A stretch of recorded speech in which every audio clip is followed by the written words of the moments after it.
And welcome back, everybody. It's time to get into the latter half of the evening here on our second day of the playoffs. I am Ilios, hopping in to cast alongside Avril as per usual.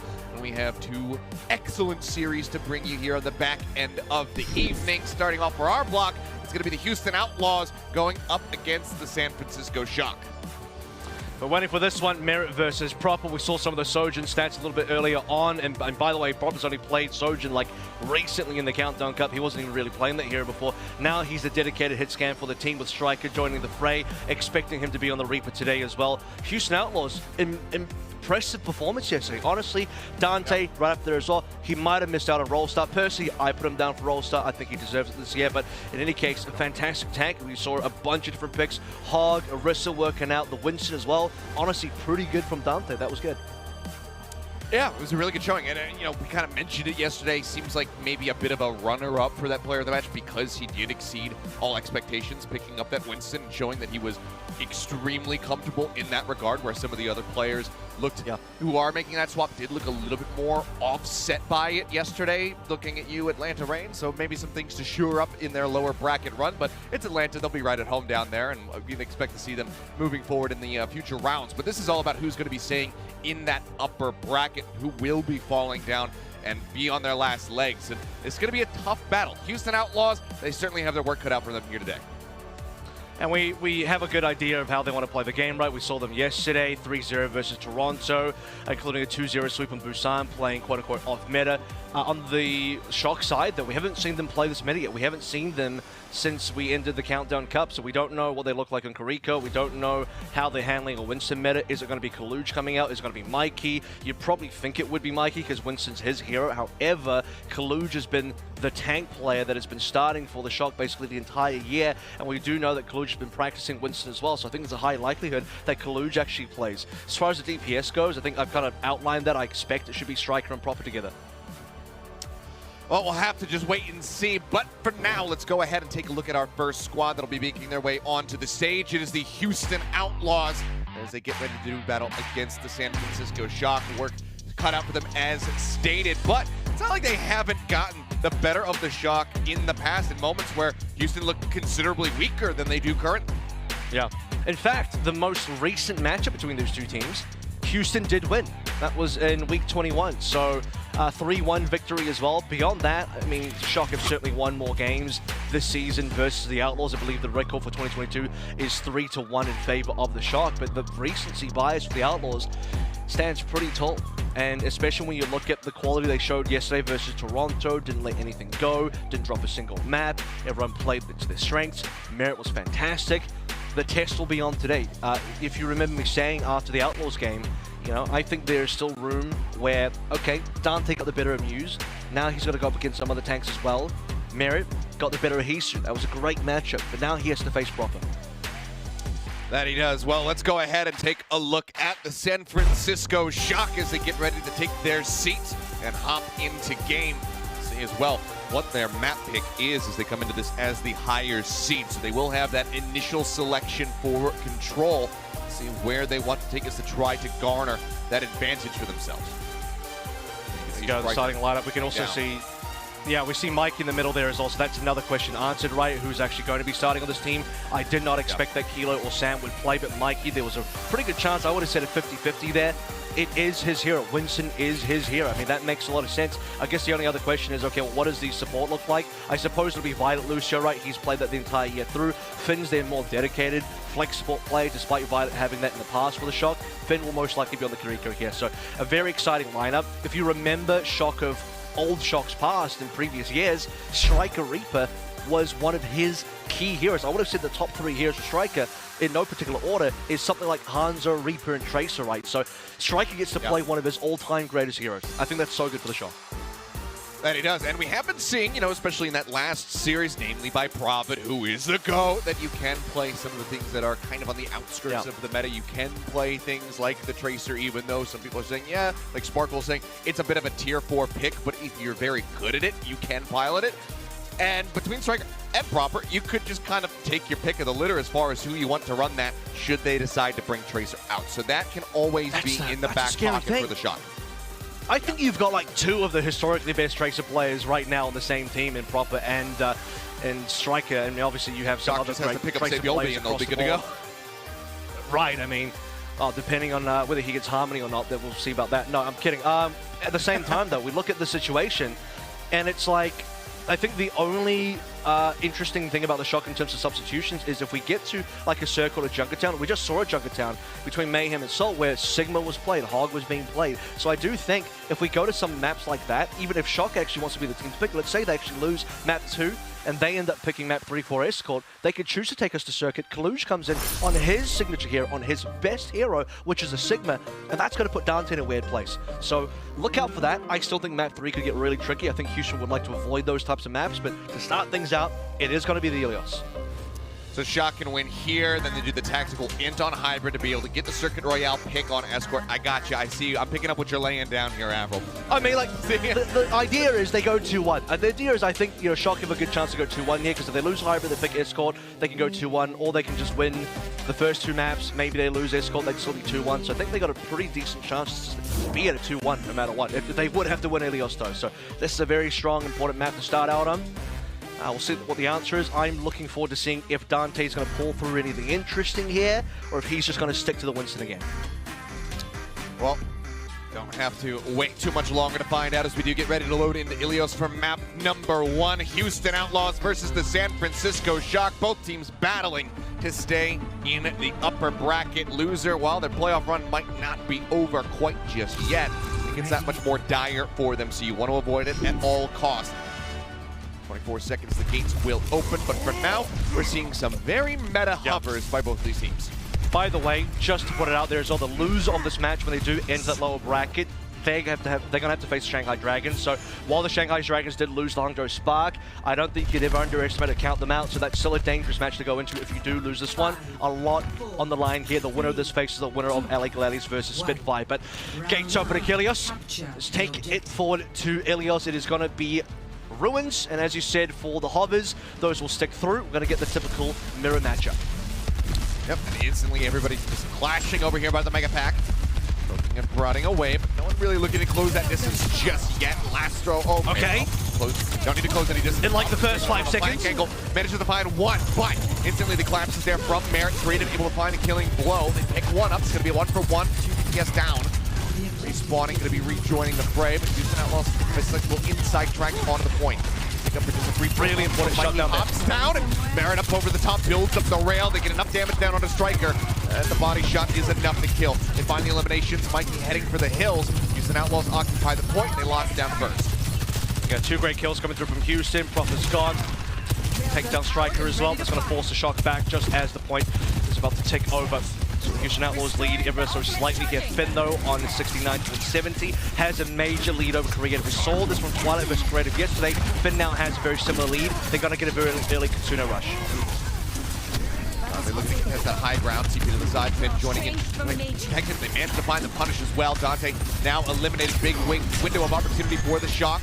Go ahead and get this flip back in their favor here relatively quickly. 30% for now. Established it with the final headshot there onto Merit. Yeah, there's no way to fight back against that one. Houston Outlaws not a full retreat. You can see that Finn was holding as well. He's thinking, do I use this or not? We have a player advantage. Proper confirms another kill, so they end up holding the Kitsuna rush. It's really good. They save an alternate. They can now play up against Houston Outlaws' next push up with double support ultimates available on both sides now.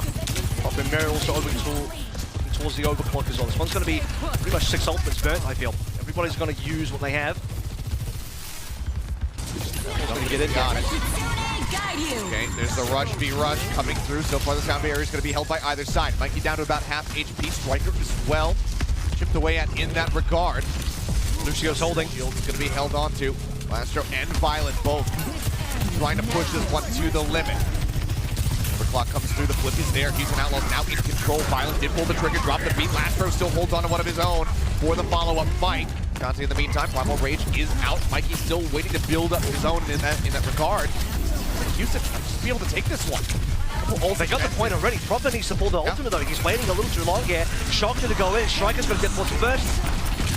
He doesn't. That's going to be the beat in response. Lastro holding it for that very moment. They follow up with a Death Blossom of their own. Pelican also not able to find any eliminations. Proper now, the overclock going to be popped. Mikey has the primal rolling and trying to clear out the point. The Outlaws are still in control. Low HP bar. Outlaws so low. Members of the Outlaws, but they have not been able to get these eliminations quite just yet. Proper looking for a target, looking for somebody that he can execute with his rail, but it just goes into Dante at the end of it all. Pelican finally going to fall. Mikey finds that kill. Narrowly does manage to stay alive, and the San Francisco Shock will finally lock down the points for themselves, now ticking up to 50%, as we can see them chase forward, looking for some additional kills. Yeah, some late kills coming through now. One at the last year. They like to get creative as well. Creative, who leads barely over Finn, and winning this fight is so important for the Shock, because if it goes longer, Creative then pulls the ultimate, and Houston Outlaws maintain control of that point. Shock played that situation very slowly. Proper waited a long time to use his overclock, and even then, Houston Outlaws, they juggled aggro so proficiently. No one went down for so long until the first member fell, and now Mikey's going to fall as well. Yeah, really heavy push there from Mikey. He gets punished. Now Violet's going to be taken down. Finn looks like he's managed to TP out. Same deal. Well, maybe he can. Waiting on the cooldown. Somehow, these Q9s are not hitting, but Merritt will finally find that elimination. Merritt will find it. Yeah, okay. I thought he was already out because he wasn't dying. It just turns out that he was dodging every bullet. It's no. It was Creator was definitely staggering. That's what it was. It was definitely staggering. Yes. No, Finn's got the ultimate now. So here we go. Cisco shot. 82% both sides. By the way, Dante but finally gets super important. I think they can stay in. I mean, if Dante can hold the front lines here, allow Merritt to use his ultimate on the overclock, they might be able to hold the lines versus Suna Rush. Oh, especially with that kill.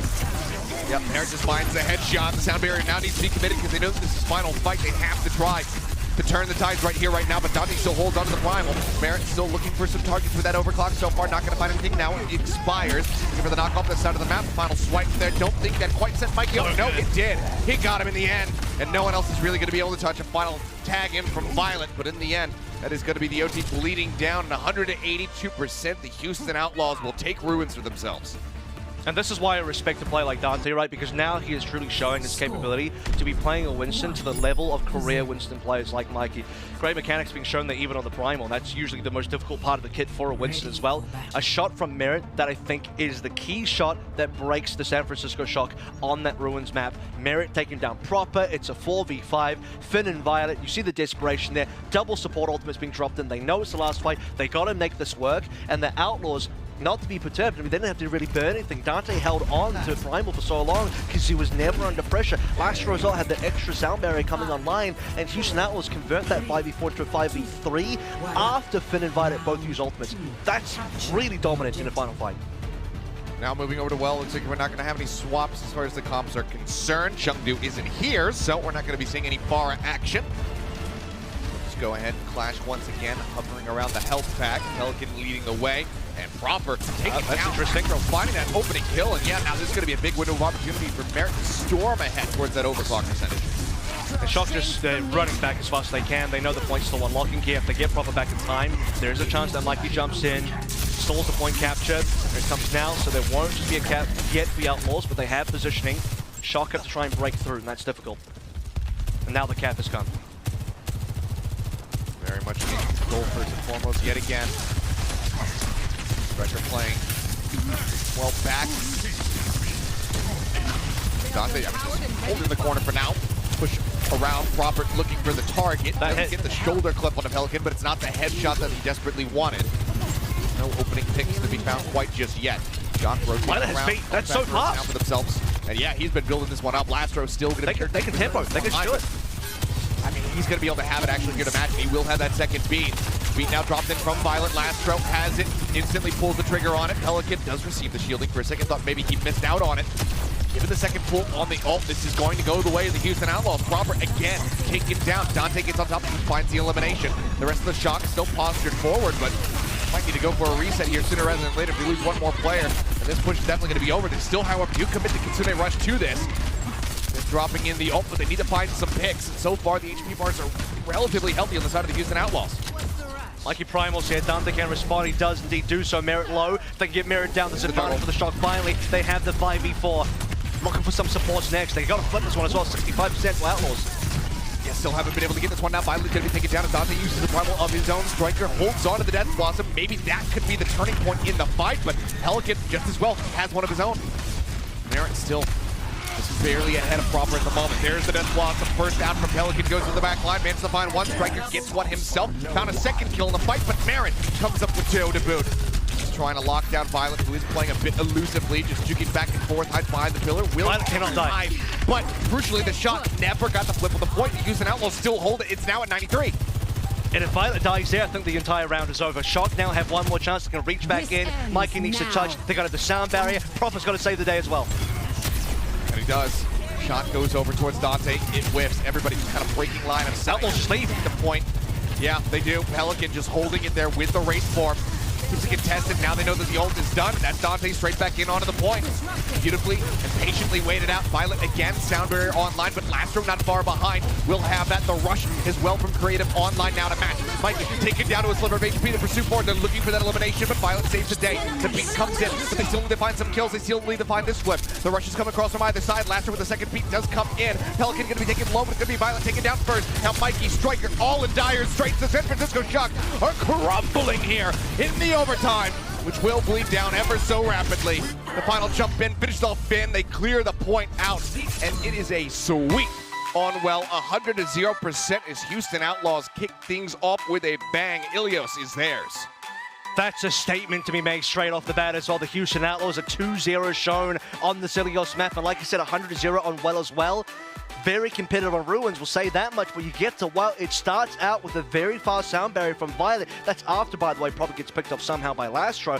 But it's Lastro's secondary beats, the slightly later beats coming on through, that give the Houston Outlaws that extra advantage to play through with the longer running sound barrier while Shock's running out of the green HP. The first time it happened, Lastro just happens to have the sound barrier slightly later than Violet. San Francisco Shock probably felt like Lastro didn't have it in time. He does, and that swings the fight over. And the Houston Outlaws never let go of the point. Every single time Shock want to make a play, Proper's coming in with the overclock, whatever have you, Houston Outlaws, their ability to disengage, come back in, wait out that overclock, and then win the subsequent fight, so strong.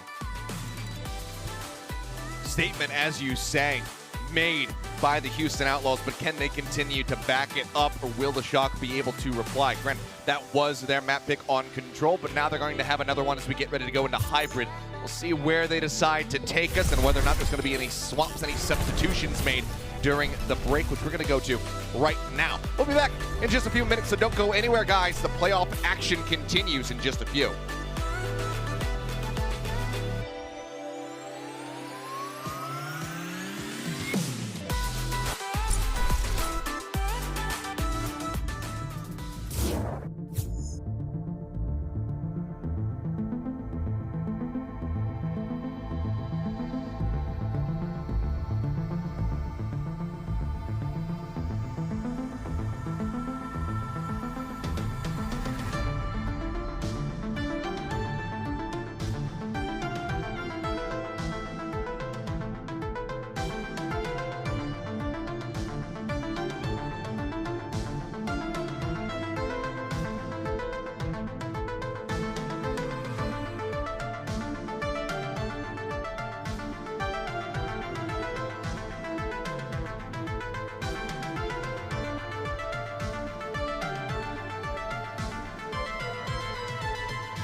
don't let me in. Please don't let me into my zone. I just need some time of my own. All these people trying to get a conversation. You can conversate to that tone. My gut, I on that throne, yeah. So I'm never alone, yeah. All these people trying to box me in. I'm in whether it's on, yeah. Now they ask where I'm at. Making hits that line back. I'm MJ, I'm 2-3, man. I just need some time back. I'm zoned in like defense. My life gone, no recess. But I live my best one, so I got no regrets. So I'm gone. Finally back in my home. I'm working like so much. They swear I had me a clone. Can't answer my phone now. Just leave it there, that tone. Ballin' can't beat me up, cause I'm back in my zone now. Cause I'm back in my zone. And we are back. Houston Outlaws, the hype video, and there's a good reason to get hyped up. They have taken map 1 over the San Francisco Shock. Ilios was theirs, and it was pretty damn clean. And Creative in particular, interesting stat line I have for you all. He had 0 deaths on that entire Ilios map. Didn't die at all. Boom, there you go. 24% crit accuracy as well. I think that's reasonably high. My benchmark for like Pro Carico is about 20%. So if you're hitting 20% crit hit accuracy, that's, you know, the kunai headshots, the triple damage kunai headshots, you're doing pretty damn well. I think that's the general baseline. So 24 is 4% above that standard for me, which means he's playing quite well. That's reflecting the damage done as well. He actually did about more than twice the damage of Finn over the course of the entire Ilios. He had a bit less healing because he was probably a little bit more focused on that damage. But I feel like this is generally an improvement for Creative. He did actually start a little slow in the Kitsune Rush ult charge time compared to Finn in that first fight on Ruins. But aside from that, I think generally Creative had a much better game. You know, 9 eliminations, 3 final blows. And we'll talk about this substitution in a hot second. But the 3 final blows, by the way, fun fact, 3 final blows is the highest number of kills that any player in the Shock got on the entire map. So Proper had 3, Striker had 2, Mikey had 3, and then Creative had 3. But there were a bunch of players like Merit who were like 6 on the other side. So now we can talk about this elephant in the room.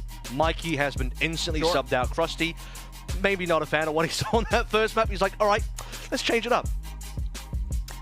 Yeah, I mean, for all of the Timmies out there, I'm sure that we're yelling in the chat. Well, I was seeing Mikey play. I want to see Kalush. Well, here you go. You got what you were asking for. There you go. Also, the shout out to Mr. Scott Kennedy, because Custa was also curious about it. But now we've got Kalush coming in, and we will see if that is going to be the difference maker. But right now, honestly, with how Dante has been playing in just this first map as well as yesterday, man's looking hot. Guy has just been crushing when it comes down to the Winston, something that we weren't sure how it was going to look, but yeah, the Dante Kong is looking incredible. Yeah, so it's decided then, is it? We've landed on Dante Kong as the official term. I like it in Dante the one. Kong. You know, I also still like that. I was a fan of Dunstan checks in, but Dunstan was also good. I think I brought that one up. I think I like it because I brought it up with Dunstan. We'll take it. We'll move through whatever. I'm curious about Kalush. What is he actually going to play? Because he's known for more of the off-tank picks, right? I did say he's been practicing the Winston, so I think in a similar way he'll kind of be like the Dante, be like the Hawk type of player, where not normally something that's within his hero pool, but now time to test if he can really bring it to bear, because so far Dante's been showing some good stuff on that Winston. Alrighty, well, Kings Row, as we've been seeing a good deal of it so far here in the playoffs, is the selection by the Shock. Seems like they think that this is going to be the best odds of being able to get back into this. Try to tie things up 1-1. So far, we've only had, what, 1 series that wasn't a 3-0 here in the playoffs. Thank you, Dallas and Spark. Very based. Yeah, thank you, Spark, based for picking up matchup. a map. But even with the 3-0s, the series have been damn exciting all the same. I gotta say, so I think of the 4 games we have today, this, and I gave a little bit of benefit of the doubt to Spark. I think Dallas would very much favor that matchup, but I think this is now the Houston Shock game, not just because Houston's already won a map, but even coming into this, I felt like this could have some real fireworks, and we're getting a taste of that already. 1-0 start. Kalush is obviously going to be coming out of the Winston. That is the flavor of the month, flavor of the playoffs, current tank hero pick. Maybe on map 3 you can see something different, but for now, same mirror that we've seen plenty. Outlaws getting aggressive. There's already a lot of space given up. They're going to try to counter-rotate through with the Hotel get in behind them. Dante does get taken dangerously low, does manage to survive, however, and already a ticket's going to be snatched up here on the point by the Outlaws. The Shock have to step to them to try to go ahead and counteract this and keep it contested. Way to the second tick now, as the bubble comes down. Dante again getting tagged up, but Healing is getting pumped out. Creative trying to keep pace. Spin right now is going to be leading that charge. TP to the side, a Striker goes TPing forward, trying to get on top of the Kira. Just playing elusively. Now the Shock will occupy this point. Proper gets a great headshot there on the Pelican, much needed. For them to try to go ahead and maintain control. Finds the second kill, and that's much more of the Proper that we were anticipating here in the set. And Striker will also find a final little pick off. Yeah, just to slow things down even further, Houston Outlaws eventually get away. Creative dying here as well is fantastic in terms of slowing them down for the Shark Threat. That's what they want. Been already holding on to that Kitsune rush. Violet in position to be able to match Creative when all is said and done. Question will be, do Shock want to get super aggressive here, or are they going to hold this ultimate, wait for Outlaws to push up first, and then respond to Kitsune rush? At this point, they should know that Creative is basically caught up. So it's going to be rush versus rush. Rushes around, Beat's still going to be held. That's holding. Opens up. Let's have that overclock at the ready. The bubble comes down, blocks a lot of that damage. Try to continue to pursue forward around. Dante down so very low. The sound barrier now in from Lastro to go ahead and keep him alive, but now they need to find some picks of their own. Violet still holds on to this beat. He's going to go ahead, drops it in. Shielding goes out. Now Outlaws still going to be held at bay. They get up to just about 83%, but Dante gets taken down again. Striker finding value. Houston Outlaws once more going to have to reset. And Shock don't get more than that, though. Remember, Shock used 3 ultimates. Now Pelican gets the first kill to Proper. That's 5v4. Right. And Shock don't have much to respond with. Kaluj might be able to just slow this one down with a Primal. Striker could. Death Blossom here, but Pelican's got it as well. Jump comes in. Kaluji does have that Primal to go ahead and bail himself out. No! Finn, he TP's right into it. He thought he was coming to the rescue, but in fact he delivers himself unto death. Drops to the Death Blossom, which finds 2. Both the supports taken down. Now it's still going to be over 4 minutes in the time bank here for the Houston Outlaws. But given what we've been seeing this weekend so far, just 2 days, this is a fairly weaker time bank. There was a lot of exchange happening on A. It was very back and forth with a long neutral into multiple ults exchanged. 6 ults exchanged by the end of it when all's said and done, capping A. The way Outlaws played that one, slowly holding their beat. I thought it was risky, but Lasher ends up getting mad value on it. It was pretty decent. Now, Striker goes in with the Death Blossom. He does, and he finds value. Lasher going to be taken down. And with that pick, Shock can go ahead and establish some semblance of choke control here. The cart perfectly locked in place. We have seen time and time again how difficult it can be to try to get out of this position for the Outlaws. Outlaws can rush this so easily. I mean, there's no response from Shock. They're just going to go in. Creative's actually holding this one. Never mind. Okay. Oh, now he's going to use it. Rush comes down. They go pursuing forward. Gets a headshot there on a Striker. Now Violet's going to be taken down as well. Cleanup comes through. And yeah, Shock, they try to give some space over, but as the rush comes in, they just cannot run away fast enough. They end up getting an extended team kill coming through to the Outlaws, and now they can start pushing. I think I know what that really was. I mean, Outlaws start rushing on through. When I say rush, I just mean like they run really quickly. They didn't really use the ultimate yet. And that baits out Violet to use the speed boost. They trade speed boost for speed boost. And then when that's gone, Creative's like, now's the time to drop down Kitsune rush. And Shock can't get away. So they're able to chase them down very effectively off the back there. So, you know, honestly, well played by Outlaws. Should just Kitsune rush all the way back towards your spawn, you know? Sound the I don't think Finn had it just yet. I'm not too sure. I think he was just missing out. Maybe. Either way, it'll work to treat the Outlaws. 2 minutes and 20 now. Collusion just got picked off. Dante looking to acquire some space here up at the front. Now pops that Primal, try to clear them out. The rush is there. They're going to be go ahead and drop it. Both the support ultimates on the side of the Shock. Laster now going to be matching with the sound barrier. Dante's Primal about to expire. Self-situated here on top of the cart, but they haven't been able to find eliminations. And now Proper does have that overclock rolling. Pelican, as you say, Death Blossom is there. He's going to try to use it. Drops in with it. He himself only going to be able to get 1 elimination, but it's enough damage dealt. Go ahead and get the cap. So now 3 minutes, 15 seconds remaining as the Houston Outlaws begin the final stretch. I mean, that's hashtag space created for sure. You see Pelican playing super aggressively. He even uses the Wraith form to shift in. And the San Francisco Shock, they know it's coming in. You see Proper sliding on out, but it already happens. The damage is already there. The Houston Outlaws, they follow through. I mean, it's not just Pelican walking forward, it's the rest of the team there as well. And with the timing, look how important this is. Crave now has another Kitsune rush, while Shock have nothing to respond with, and we're on the potential final push here. Outlaws can cap in the next fight. Pilot as well. They absolutely can. There's going to be the rush coming through. Pelican gets on top of Striker. Kaluj eliminated. Violet, Finn, both likely to die. Looks like Finn has managed to teleport back into the spawn room to stay safe, but the cart is gaining so much distance. It's very rapid. It's only 30 seconds shy of where they started on point B. Now we need to find the touch. Kalush does get slowed up. He doesn't touch. That nade from Merit is just enough. Oh my God. Buys them just enough time. What a clutch slow from Merit. They cannot get there in time. It's 2:27 on the finish. And that would have been an extended fight as well. Even if Shock lose that fight, and I don't know that they would have, but even if they did, that would have been a lot of time bought. Maybe another 30 seconds off the clock at least, because you're looking at a primal from Kaluj, some other ultimates getting close as well. Striker, Finn, Violet. Actually, they had a very strong shot of holding, considering what was coming online for the Shock. Basically, all 5 ultimates, not that far off. The furthest away was proper 71 towards the overclock. Super winnable situation for the Shock, but as you said, they held the doors. It was Dante primaling on the right side door. Then you see the disruptor shot from Merit on the left side door, and that happens to be enough. That is a wild marginal difference. Incredible stuff. It's down to like less than half a second worth of difference.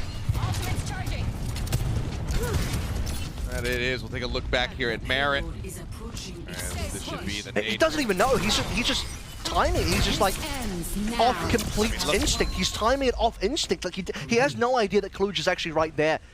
But in his internal like clockwork of his mind of what he believes is happening behind the scenes, he's like, Kaluj was probably about here by now based on how fast he can move. And that ends up being a perfect disruptor shot. I mean, you couldn't write it better than that. I think it's honestly even less than that. I think he's got a position where he can watch that right side exit, but he can't quite watch the left side. So throw the nade. If if somebody's gonna go pushing through that nade, he'll hear the ticks. Then he can turn his attention down towards that left side below him, and it just happens to work out impeccably.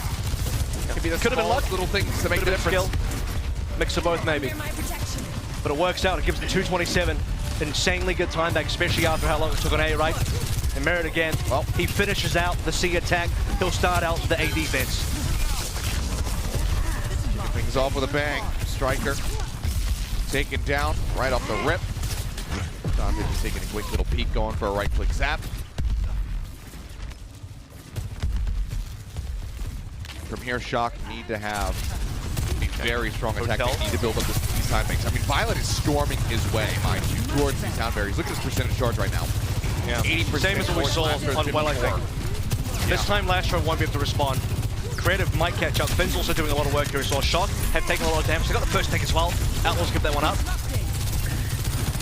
Managed to take that for themselves. Pelican eating just a bit of damage there. Sound barrier builds up. Violet pulls the trigger on it. They want to try to go ahead and get this count right here, right now. Form going to be used by Pelican. Now Merit going to be taken out. Proper finds the kill. Barrel shot to the chest, gets the elimination. Dante down low, 9% shy of having that primal online. So far, Pelican is only able to answer one back on the striker. Creative getting hounded down. Lastro stuck here at the statue for a second. I thought he was actually dropping the beat, but crucially, he does hold on to it because he's going to need it to get ready to try and defend in the archway. And that was that one missing beat that makes a difference as well. Proper multi-frags there. To be fair, like 3 of those were clean up, but he got the opening kill. That was important because when the Kitsuna rushes are traded in, and we're rushing towards that statue side of things, Houston could technically still hold on there. They can build ultimates. If Lastro then finds a sound barrier in that fight, Houston actually turn it around, and I think Shock lose that fight. So the fact that Proper gets a kill enables a 5v4, and then, Outlaws just can't do much about it. Too low HP.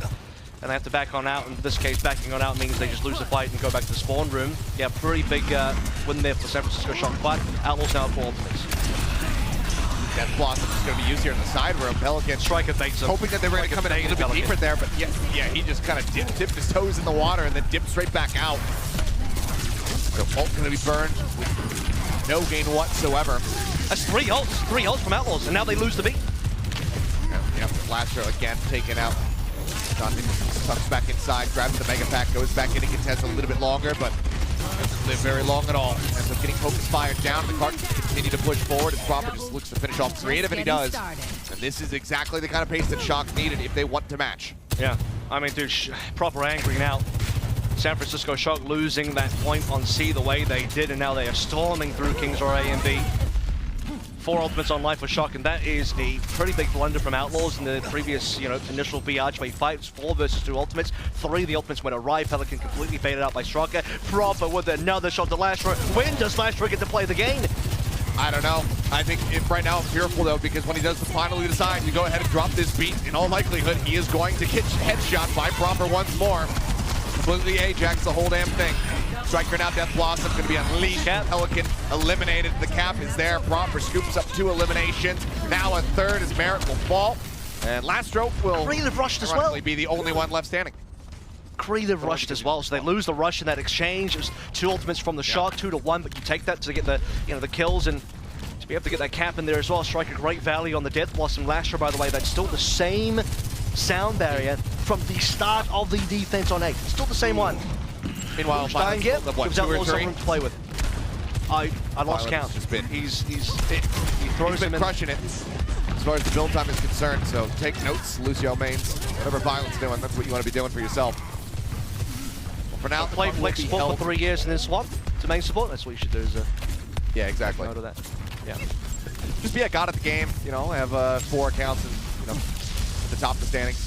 You can do that. Then you can do really well in your comp games. Yeah.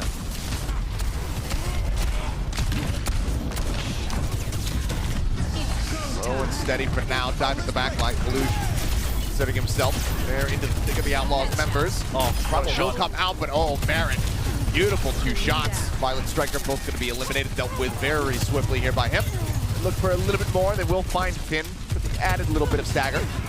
Yeah. For now, Houston Outlaws are playing for that superior time bank. And that's the thing, right? That expenditure actually becomes worth it. Typically, you say, well, that looked a little bit expensive there. Yeah, okay.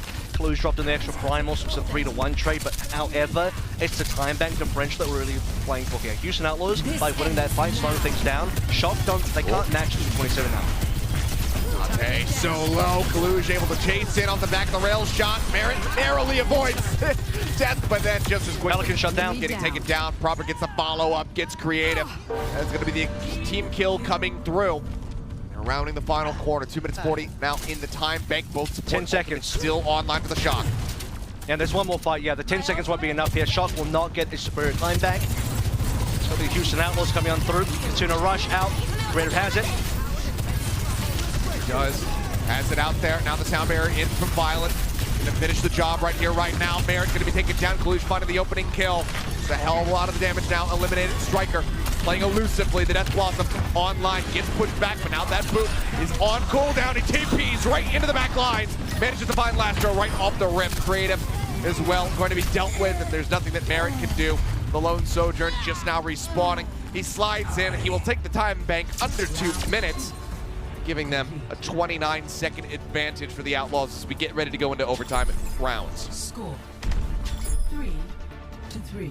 When you really look at that and you examine the time difference, I mean, that's roughly 30 seconds to 29 seconds, and that's the difference that I think, San Francisco Shock at minimum, had they lost that team fight defending C, would have had, just from, stalling out, Kalush primaling a little bit. So the fact that Houston sneak away that cap, force a C9 via the Disruptor shot, which is the first time I've really seen that, will give them a reasonable advantage to play through here. Now that 30-second-ish kind of advantage can disappear very quickly if Outlaws are not able to get enough done there. But even just defending first, I feel like there's a pretty good advantage here to play through. So run back this A offense, and to remind everyone of how this went for the Shock, essentially they did a long rotate through the Alderworth Hotel. We swapped sides entirely. Outlaws had Statue, Shock had Archway, and Shock eventually, they snuck in a single tick even, and then Violent Finn had the earlier support ultimate, so that's how Shock capped A. Alrighty. Gate unlocking in 15 seconds. Shock first on the attack, 1 minute and 58 to work with. And a fairly successful first go at it. Able to best the initial time bank of the Outlaws with that A cap. See if they can do it again. So we're not seeing any adjustments whatsoever. No time for cheese, no time for cheek. It's all about playing the meta. Trying to outdo your opponent's that. Struck the shot, getting an immense amount of value around the backside of the Statue. Displaces for just a moment. This first rail from Robert could be a difference maker. Line up ahead. He's had a few of those so far. 100 charge, this is dangerous now. The bubble saved the day. Dante actually nearly died there. Yeah, he and Kalush both taken very low. Limit testing as best they possibly can. There's the push through the hotel once more. Shock trying to decide how they make their move. Waiting for any kind of openings we can possibly find. Proper nearly eliminated Dante. Dante won. Dire Straits needs to get some healing. It's taking low, but Merit, he's going to be able to find a first blood here in the OT. Gets a second one to boot. Pelican gets involved as well. Finds Finn, that's the first volley dealt with. That's gonna be the first little bit off the time bank now. Just a minute remaining here for the Shock, but Violet again is building up rapidly, but this time Lastro is catching pace with him. And Finn's not, well, he is 10% ahead of Creative, but I think Outlaws can sort of last long enough for Creative to catch up. It's a huge amount of time to be lost here. Shock basically onto last attempt here. I mean, unless they lose super quickly and reset again, this is it. This is the push. Finn's got the ult. Merritt, so he opens. Take it down, Proper himself still low, and Dante will be able to find an elimination crucially moments before the sound barrier shielding does come in. Support ultimates across both sides, everybody matching. Dante, Primal Rage online, ready to pop at a moment's notice. Kaluj 9% away from one of his own, but Pelican gonna be taken down, and he nearly had that Death Blossom up. That could have been a major difference maker, but Dante still gets into the back line. Manages to get a trap there onto Finn, finds the kill, now pulls back, dropping the bubble so they can safely exit back through the archway. They're gonna have to surrender a couple things, but they can go for the recontest. And they are, because Dante is still alive here, by the way, so ultimates online for Shock. This one's gonna get really interesting. Merritt comes through to overclock, initial hand.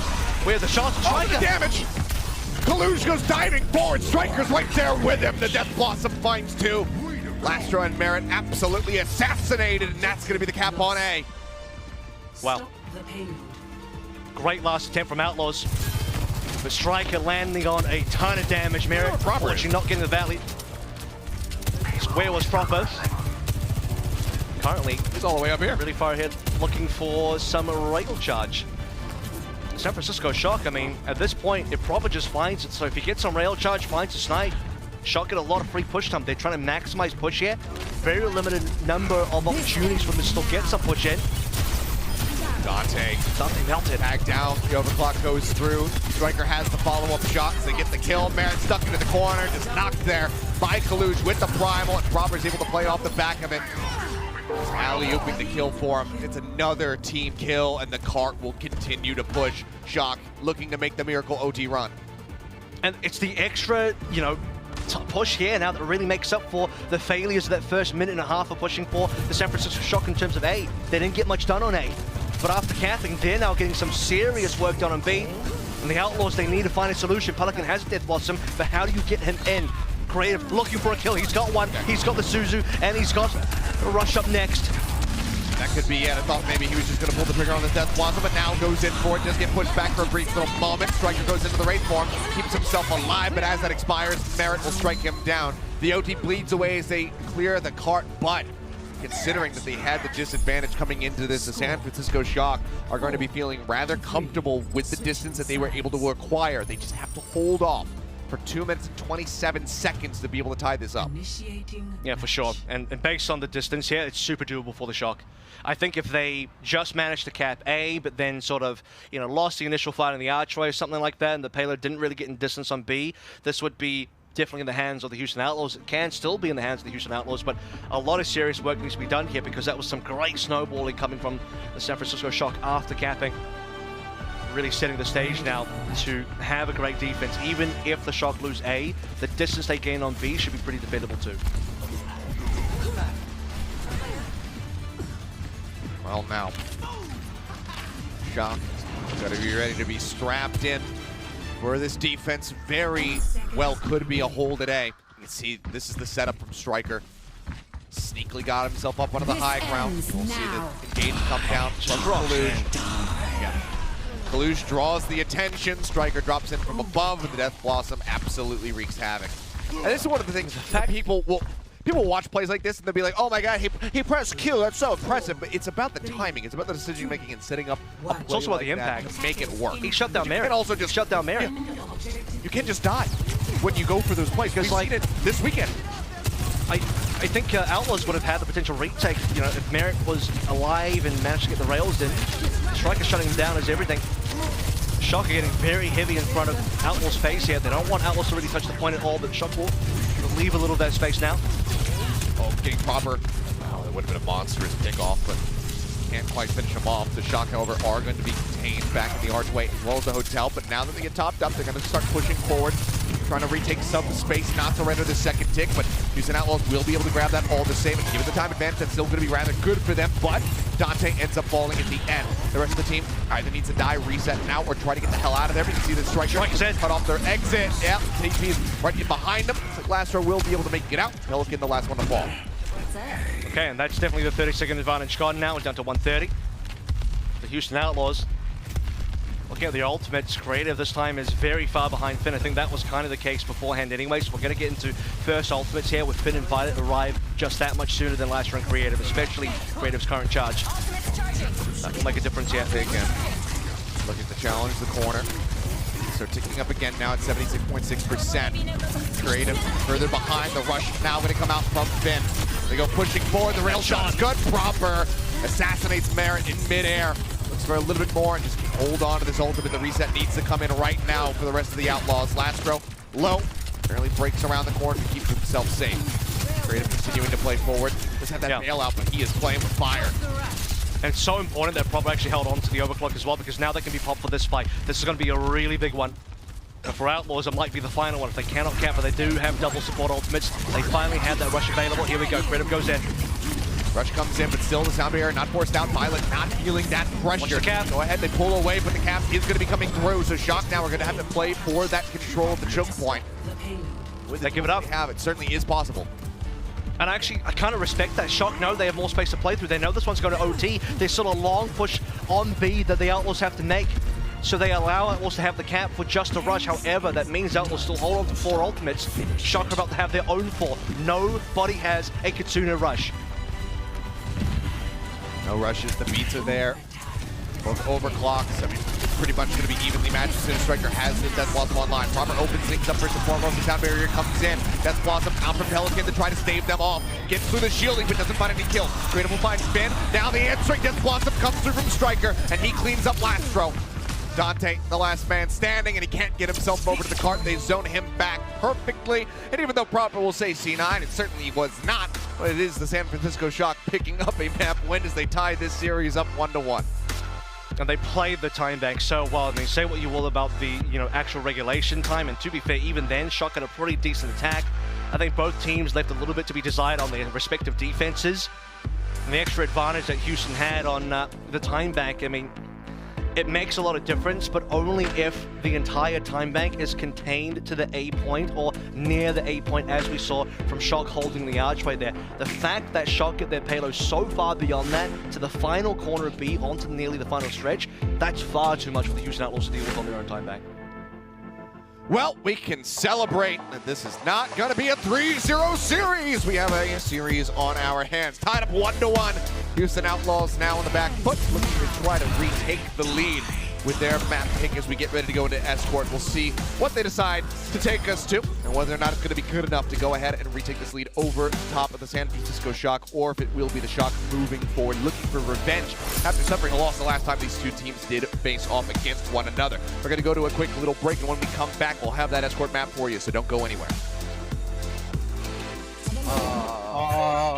You know what? Yo, Danny, Jesus Christ, calm the hell down. No, I'm muting.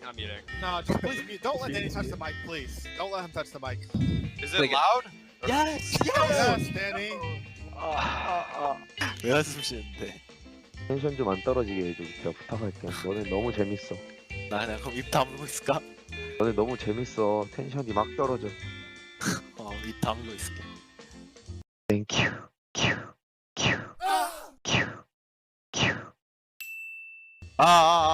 Whoa. Yeah, you're good. Oh, This is Kev. This is Kev.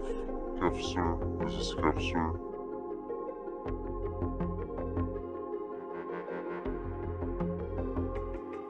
Where are you? Where are you? 젤라스 큐리어 막 이런 거 하겠네. 우리는 왜 저렇게 안 해줬어? 네, 이게 우리는 이제 홈이 다음 달에 아니라 하지. 홈스탠드 특혜야 이게. 얘네들 홈이잖아. No, there'll be so many Dallas fans.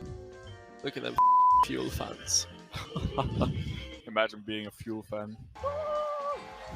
Hey, look, if they're on, can they shut 레디 준영이 형이 치자. 준영이 형 심판 다 이겼어. 야, 응? 야, 뭐라고요? 야, 견디라고? 이기자. 아. 이기자. I need a motivational speech right now. Do you guys need water or hand warmers or anything? Yeah, I have 3 waters here. Always stay hydrated. You praying, runner? What? Thinking. Our Father who art in heaven. 터졌다 이거 핫팩. 핫팩 터졌어요. 어떡하지? 그냥 키보드를 바꿔야겠네. 그러니까 저 인식업 잘 안 되지 않나? 아 할 수 있어 할 수 있어. 잘했어. 됐어. 그거다. 퍼즈 걸리면은 그 관중들 잡아주잖아. 그거 잘했으면 그렇지. 그거 잘했으면. 그 자리야 낙사 딱 시키고 함성 소리 딱 들으면 이제 지르지 그냥. 충분히 잘했어. 뽕 맞췄다. 내가 공 돌릴 때마다 함성 소리.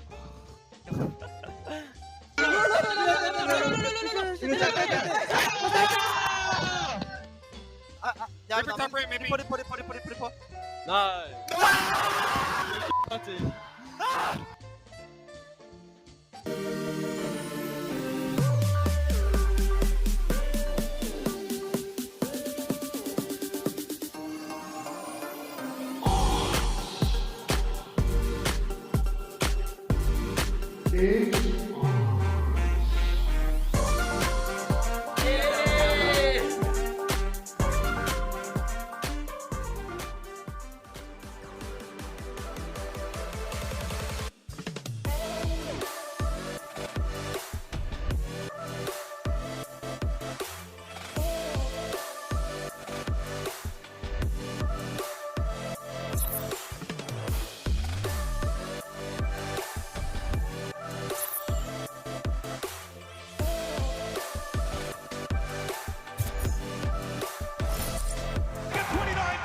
Overwatch League champions! Whoever said lightning doesn't strike twice has never met the San Francisco Shocks!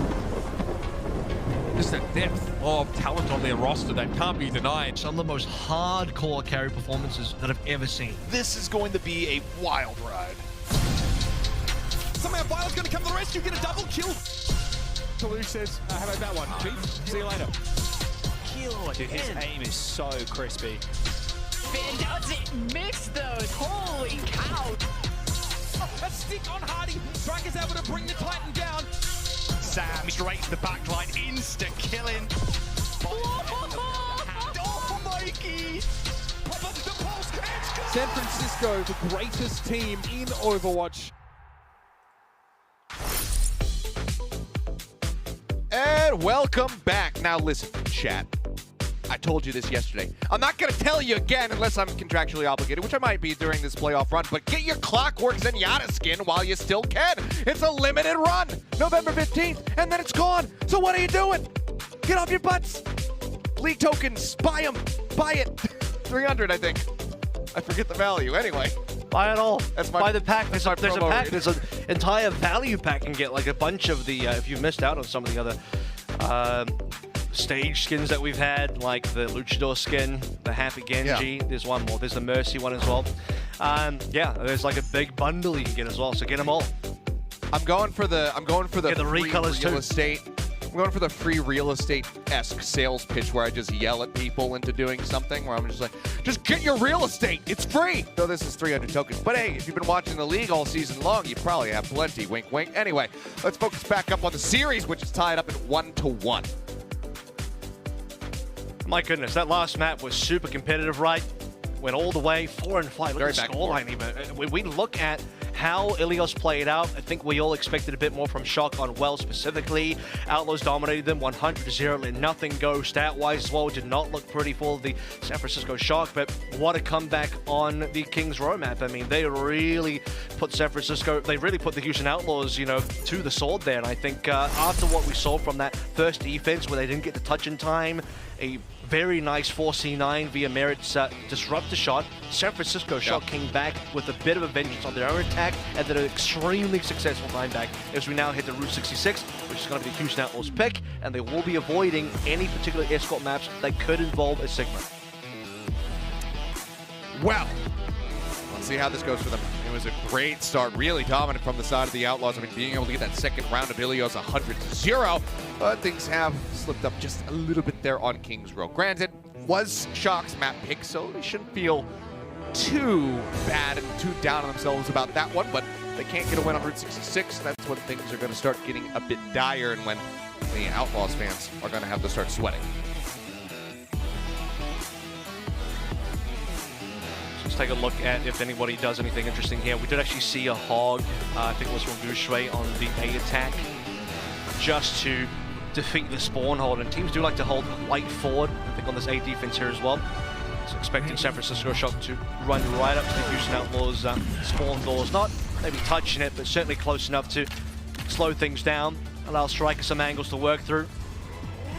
A lot of disengage tools as well for teams holding up close. So we did also, by the way, see Dante pull up the hog on Busan in their previous matchup versus Toronto. So that is a capability and a possibility. Alrighty. Curious to see, do we have the Hanzo for the recon arrow come out here off the rip? Do we get the Widowmaker one-shot attempts from the Outlaws? Or did they just play this straight, go out with this Sojourn Reaper? So right now, looking like that's going to be the case. So no cheeky plays. I like the cheeky plays because when they work, they look incredible. They can turn the tide of a initial fight, but it's like they're all business.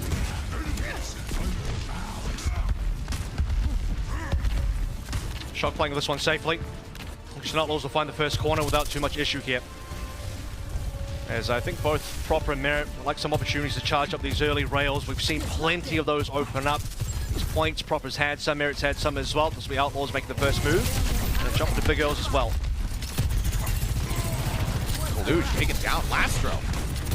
Finding that elimination, not quite sure what the positioning was there, but either way, zone back away from the supports, didn't get any TLC from them. And with that kill going down, that's the Shock having to play well back here into the canyon.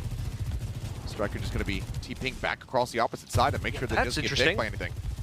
I think he's trying, no, he's going for the flank. He's working with Violet on the side. Yes, they're going to go for a two-pronged approach. And while Striker's buying space here, Kaluge finds an opportunity to jump in, Merit with 100 charge. Can he find something here? That would end this defense. Couple taps in. See the Proper's up here on the high ground. Dante comes joining in to try to find the elimination. Finn taking the TP across.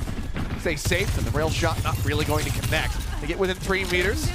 Camping here onto A, but then do get pulled back as they send in a merry chase by Proper. Look at Finn's ult, by the way. He's going to have that very soon. Unless Merit can find another strong rail shot. Should be double support ult, but here, Shock can pull trigger. Yep, any kill, any ult could really be the tipping point here, but now it's going to be support ult available. Proper does have the advantage towards that overclock if he's able to stay alive. Currently going to be hovering down below half HP. Merit fights Finn as the rush comes out. Takes his head off. Violet for now, still going to be holding on to that beat. Gets taken lower and lower, and Dante will just juggle him around. So good on Violet to go ahead and hold that ult. Knows that he would have died. Ajax that he tried to pull the trigger on it. So ends up getting cleaned up due to the Shock. They drained the time bank by about half, but now it's going to be that 2.5 minute bump up. So 4:25 in the time bank. And I think we're playing a little bit of ult chicken game here as well. You see the Shock not wanting to pull extra ultimates into play. I kind of felt like maybe Proper would throw in the extra overclock that would force Lastro to ult. Merit could then possibly go for his own ult, and Violet would respond with the sound barrier, right? Currently we're seeing a lot of sound barriers being thrown in response to overclock specifically. But here, Shock, I mean, they just barrel through. Oh, Proper. By the way, takes a huge shot. Merit took him to one. Okay, well, they say, yeah, let's contest the high ground, and the Outlaw said, thank you very much. Pleasure doing business with you. What a wife. I'm Pelican, yeah, just invests the one ult. Cleans up 3 people in the fight. Thing is, the cart can continue to glide forward.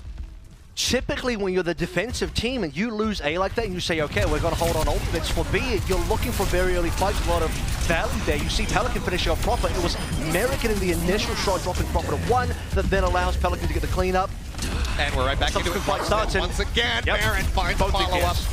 At the overclock. Okay, it's going to be 3 kills for him. Looks for a little bit more, does spot Violet out. Been out in no man's land, gets taken down by the right click here from that could be the cap. That pick so far is working out beautifully from the side of the Outlaws, as you say. Could very well be the cap, but still over 3 minutes, so this would give them another 4.5. They got to get there now. Is a disruptor shot going to slow this one down? Sound barrier, they want it. Shock. They know they got to touch. Still got a primal there to play through as well. Yep, answering beat comes in. Violet hovering around a half HP. slowly tops himself back up, steadily channeling that healing. Proper finds one. With Dante falling, that could be the turning point, especially with Kaluj finding a third here in the fight. So the support's going to be the last one standing. Creative, they could try to stagger him a little bit. So they'll go ahead and show a bit of mercy, kill him off, and I gotta say, successfully hold. That is the first actual San Francisco Shock defense that we've seen this entire defense so far. Provably by the fact that you see how all those Outlaws players just died. That is all of their first deaths. They actually hadn't died yet. Everyone just had their first death right now with the Outlaws in that fight. That's how long it's taken. So Shock finally got a defense going their way. First time they actually reached the Outlaws. Well, Creative does have the advantage here. The rush is going to be used. Everybody from the Shock is sitting up here on the high ground. Striker now going to be dropping down. Does get the cart contested. Violet, however, going to fall. And as soon as the Wraith walk is done, Maris will go ahead and put a rail right through Striker's head. And yeah, there's the cleanup. There's the cap. 3 minutes 25. And here's the problem with that line of play from the Shock, because I think it would have otherwise been correct, right? They just want to hide away from the Kitsuna rush. They have full high ground control. They don't want to contest. However, the payload is about to capture. They're forced to go in. Shock cannot hide away from the Kitsuna rush. They must contest, and when they do, they get wiped out. Houston Outlaws, instantly after being reset, right back on the horse, right back into action. Still got 3 minutes plus working through on the C time bank. And there's the rush, but Pelican looks to counteract it, drops down with the Death Blossom, finds Proper, and Kaluj is eliminated on the back end of that fight as well.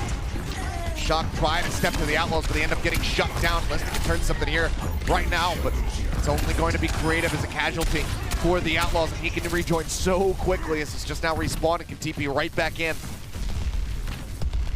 This momentum doesn't stop us all, because Merit and Lasher still have ultimates to play through. Violet's the only one that can really put an end to it, at least delay long enough for Proper and Striker to get their ultimates in. But Shock just been losing these fights in such dramatic fashion. Like Outlaws, when they're winning so hard as well. So now it's Merit time to frag.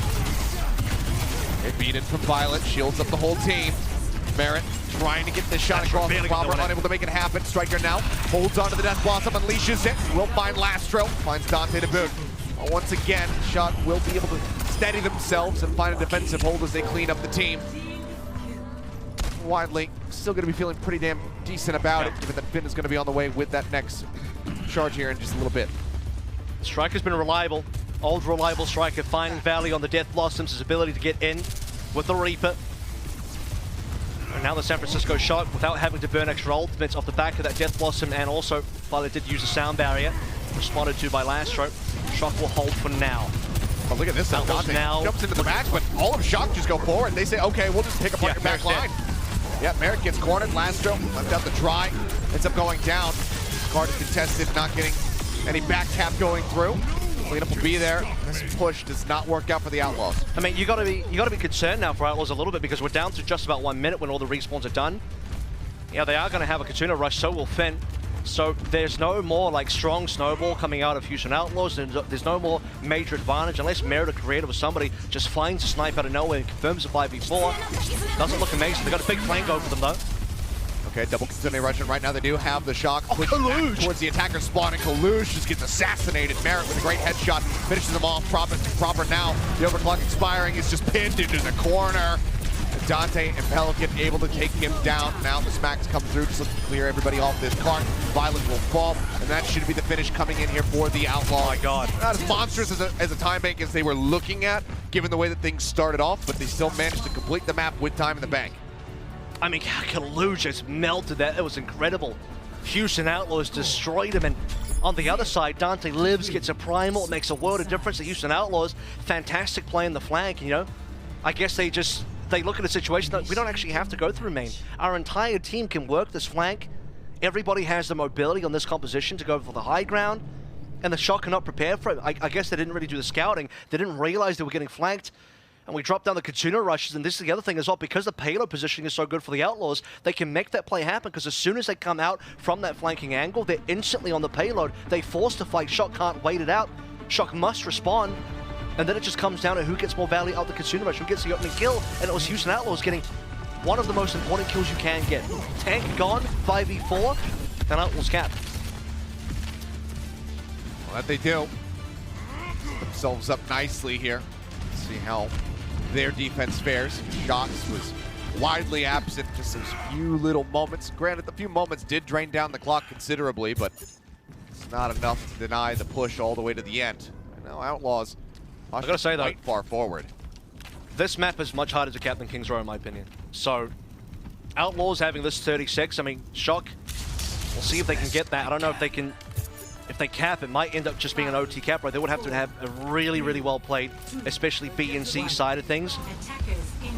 A was quite contentious between both teams. Striker's obviously not going to stay on the Hanzo, but you do want to scout out the early positioning, and Outlaws predictably will be playing forward.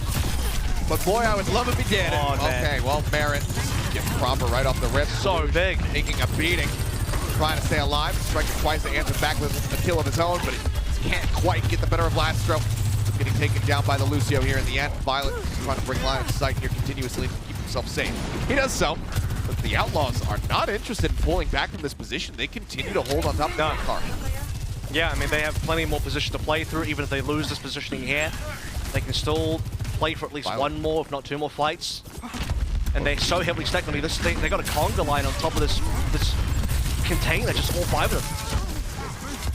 They will start pulling back now a little bit. Proper early avoids the rail shot. Disruptor shot goes out to try to break him out of the position, but Proper finally finds an opening. Lastro taken down. Proper still under fire, but does successfully pull back away to keep himself alive at least for a little bit longer. Creative trying to go for the kill, playing well into the back lines here, but soon is going to be, I mean, I think he has run out of targets actually to TP to, so he does end up falling. They will be able to get a retest in, but only by a minute and 15 seconds off the time with the forward hold. Yeah, it also doesn't feel great that Creative dies slightly late. That will, you know, they do have to wait a little bit extra longer. It's probably only a few more seconds, but slows down the Houston Outlaws in terms of their approach. They will still get a pretty reasonable defense. Ultimate starting to come online now. Creative, despite dying, is still slightly ahead of Finn, but they'll both have the rush at the same time. And their payload distance, not even really past Big Girls yet. Luge dead. The sound barrier not catching him. Dead just a moment before. Merritt for that midair shot. This time not quite going to connect, but again, the Houston Outlaws with one little pick. They managed to gain control of the cart, keep it locked in place, and that's half the time bank now drained. And timing-wise as well, you know, speaking of, it's the fact that, like you mentioned, Violet doesn't save Kaluge there. Kaluge is on 91, doesn't have the Primal to save himself. Just gets killed. Dante's in trouble, and he'll just Primal out of this. Okay. A bit risky there on the initial dive in, but he does get the pop going through. The Kitsune rushes out from Finn. Striker, however, taken down. Merritt with a rail shot finds the kill. As the overclock pops, looks for a little bit more. Push to the side, turns his sights towards Proper. Able to find the tag. He's looking for another target, and he's going to get pinned at the very end. Proper now out no man's land's going to try to slide away, but it's easy pickings here. What a defense. It's the Primal to this fight. Now he's just going to be taken down. Another successful hold and just a minute and 25 left to go for the Shock on this push. I mean, Merritt's controlling the game so well. He is consistently getting opening first bloods, putting the pressure on the San Francisco Shockers hard, because now even when you have Proper using overclock, Lastro has saved the sound barrier just for him. I think it might have to come down to striking. He's got to find a sneaky Death Blossom again. Okay. Pushes straight out the tunnel. Good Suzu by Finn. Yeah. Decent damage, but no kills. Still buys a little bit of space here for the rest of the team. Striker goes TPing forward into the gas station.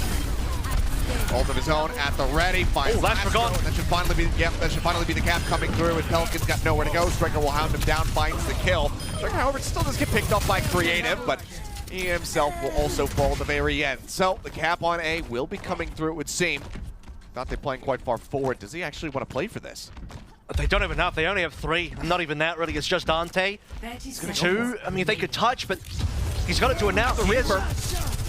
They go out. The sound barrier's there. Creative. He can TP back in with the rest of the squad, and he also has that Kitsune rush in here. For now, the Shock is disengaged. Kitsune rush does come through from Creative. Problem. Violet's holding. That overclock He needs to use Violet. Melted down. Lastro again has gotten the killing blow. Violet uses the sound barrier here to try to keep the remaining 4 players left alive in this fight. Proper still going to be hounded down. Dante finds the kill. And this last second contest is everything. It works a treat. The Shock disengaged. Collusions of falling. And then no one else can touch in time.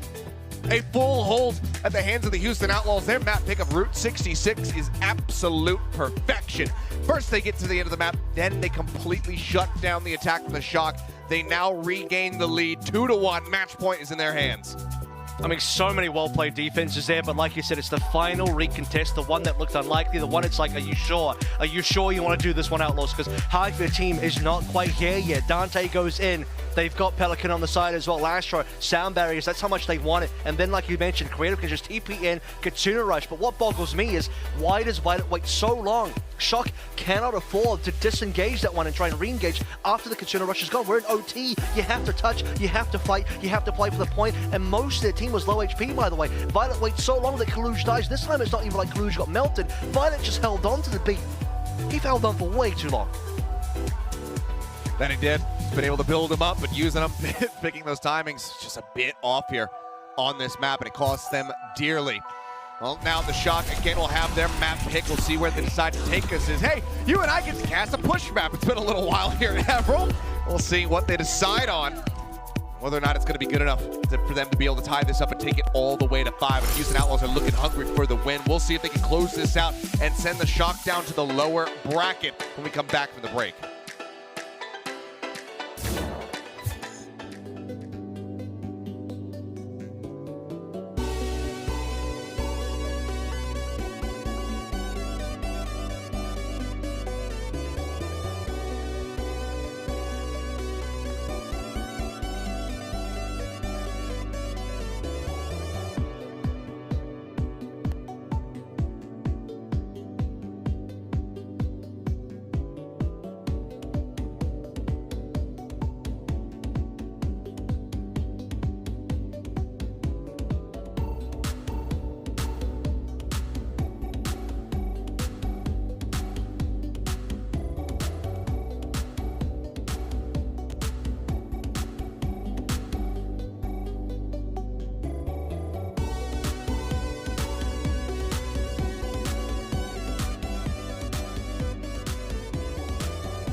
And we are back. Right now, the Houston Outlaws leading 2-1. And the San Francisco Shock, as you can see here on the stage, have not moved since the map ended. They have remained in their seats. There are no adjustments to be made. Players just trying to stay focused in on this series, chatting amongst themselves to get ready to try to run this back into a map 5. Krusty shut the doors. He says, you don't get to come home until you beat the Houston Outlaws. So there's some work still left to do. 2 more maps to play for the Shock. You stepped away. You weren't on your headset. I made that joke to production. We're so in sync with each other. But you didn't say it on the broadcast. I'm going to put it out there because, you know, I felt it. I felt the energy in the air. Yeah. It's a funny thing to think about. But for Houston, it's all serious business here. They're 2-1. They're match point. They nearly beat the San Francisco Shock. And by the way, if Shock lose, they go up against Shanghai in the lower bracket. What a crazy opening lower bracket game that would be. Imagine that. Shanghai versus Shock. Like 3 of our last 4 championship winners in the last 4 seasons. They have to eliminate each other in the first round of the losers bracket. That would be insane. But that is the situation that Shock are currently in if they do not pull through in this matchup. They're down 1-2, and that last map did not look good. That was probably the most one-sided map out of the 3 that we had, and we had a 100-0 on well. It's a full hold versus a full map completion coming through from the Houston Outlaws. I mean, it really doesn't get more one-sided than that. No, it does not. Well, Esperanza going to be the decider. Apologies if I said it incorrectly. I know that Jaws is always trying to make sure that he gets it right. Yeah. But Esperanza, I think, is what we're looking for. Is it the Z? I thought it wasn't the Z. It's like a SZ combination. I don't speak any Spanish, so I can only get close, but it's something like maybe that. Maybe it is just Esperanza. Like maybe I thought that it's closer to an S. There's a bit more of an S in there. It's not like a hard Z either. Esperanza, you know what I mean? It's got, to me, it's kind of like an SZ combination there. I think I'm throwing myself off. I don't really know.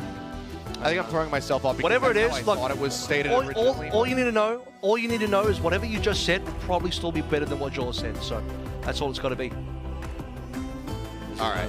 Jaws, the name butcher, as we call him behind the scenes. I'll take the L on it if I did say it incorrectly, and then I'll double check it later. But anyway, let's focus up as the teams get ready to prepare their compositions, which I think we know exactly what they're going to be, and we do. We'll see who is going to be able to walk away victorious on this map, because we've only seen it once so far here in the playoffs. Now it's going to be the second time. I saw it a little bit more in contenders. So I think what I can speak to is that still pretty limited amount of sightings, but I think based on the map design, Esperanza seems like a map that is far easier to cap the checkpoint than either New Queen Street or Coliseum, because you can get this checkpoint in about 2 fights, whereas New Queen Street, you'll require 2 to 3 fights, and on Coliseum, at least 3 fights, if not more. So yeah, I don't think it takes that much to get a cap here. It's getting the rest of the way after the cap that can be quite difficult. Also, a lot of flanking angles. So, you know, if you've got a flanking Karika on your team, gotta watch out for that. Also, Reapers like to approach from that angle as well. San Francisco Shock, though, they're starting out on the bridge side, and Houston Outlaws is starting on the actual cap side. Alrighty, well. Bot now unlocked. Swap sides on the map. Is push, and yes, we have. We're playing Ring Around the Rosie once again. San Francisco Shock, we're doing plenty of this on King's Row, playing through the hotel. Now they're doing the same here with the center pillar, but for now the bot is still going to be pushing in favor of the Houston Outlaws, so Shock need to find an avenue of approach to get themselves on top of this damn thing to stop it from moving forward. Alrighty. Opening damage. No one's really found a pick just yet. Merit holding 100 charge. Been invited once again, getting away with the ultimates. I don't know how they do it every single map, time and time again. Fight, by the way, screeching ahead. Gluge low, though. Steadily is getting healed up, and Violent again. That's the shot. First to have that sound barrier available, and probably gets a headshot on a Merit. But a kill going to be found. Dante as well going to be taken down, so finally the Shock will be able to steal the spot away.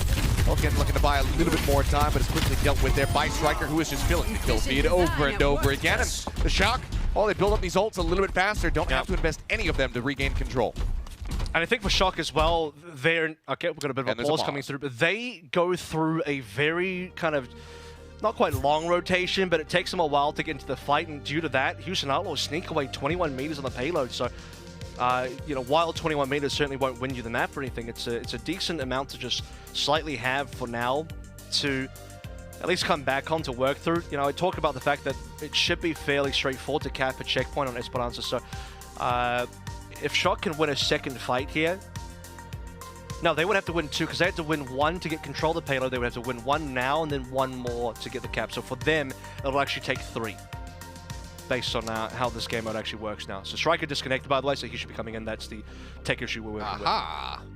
Well, fortunately for the Shock, they were able to win the fight before it happened. Yeah. So now we can get him back in. Oh, maybe a monitor issue. Either way, should be able to get things taken care of here relatively quickly. His peripherals are safe. That's all I care about. Yeah. As well, we'll see what happens with this monitor there. Got to get all 360 hertz or whatever. As long as the desk stays intact, that's one of the things that can cause a really extended delay if you happen to break the desk. So, yeah. You know, the entire desk it looks like an extended desk. It looks like everyone's working on the same super long desk as well. You accidentally kick the legs out on the far end, and everything goes sliding down. Your whole team falls. Yeah, your whole team just ends up copping the L there. That would be, I think that would definitely call for a very meaty pause. That would probably take about 30, 40 minutes to try to get everything back up and running. So let's hope that never happens. And I think so far we've had a pretty good track record in that regard. But once this is squared away, we should be able to just go back into this one, where the Shock have established a monstrous 0.07 meter distance game. And despite having, here's the other thing as well, like, despite having the earlier support ultimates, Shock don't always use them earlier as well, because they want greater value in fights. Like, obviously, if they can win a fight and not have to use any ultimates, that's the ideal scenario, which is the scenario we find ourselves in now.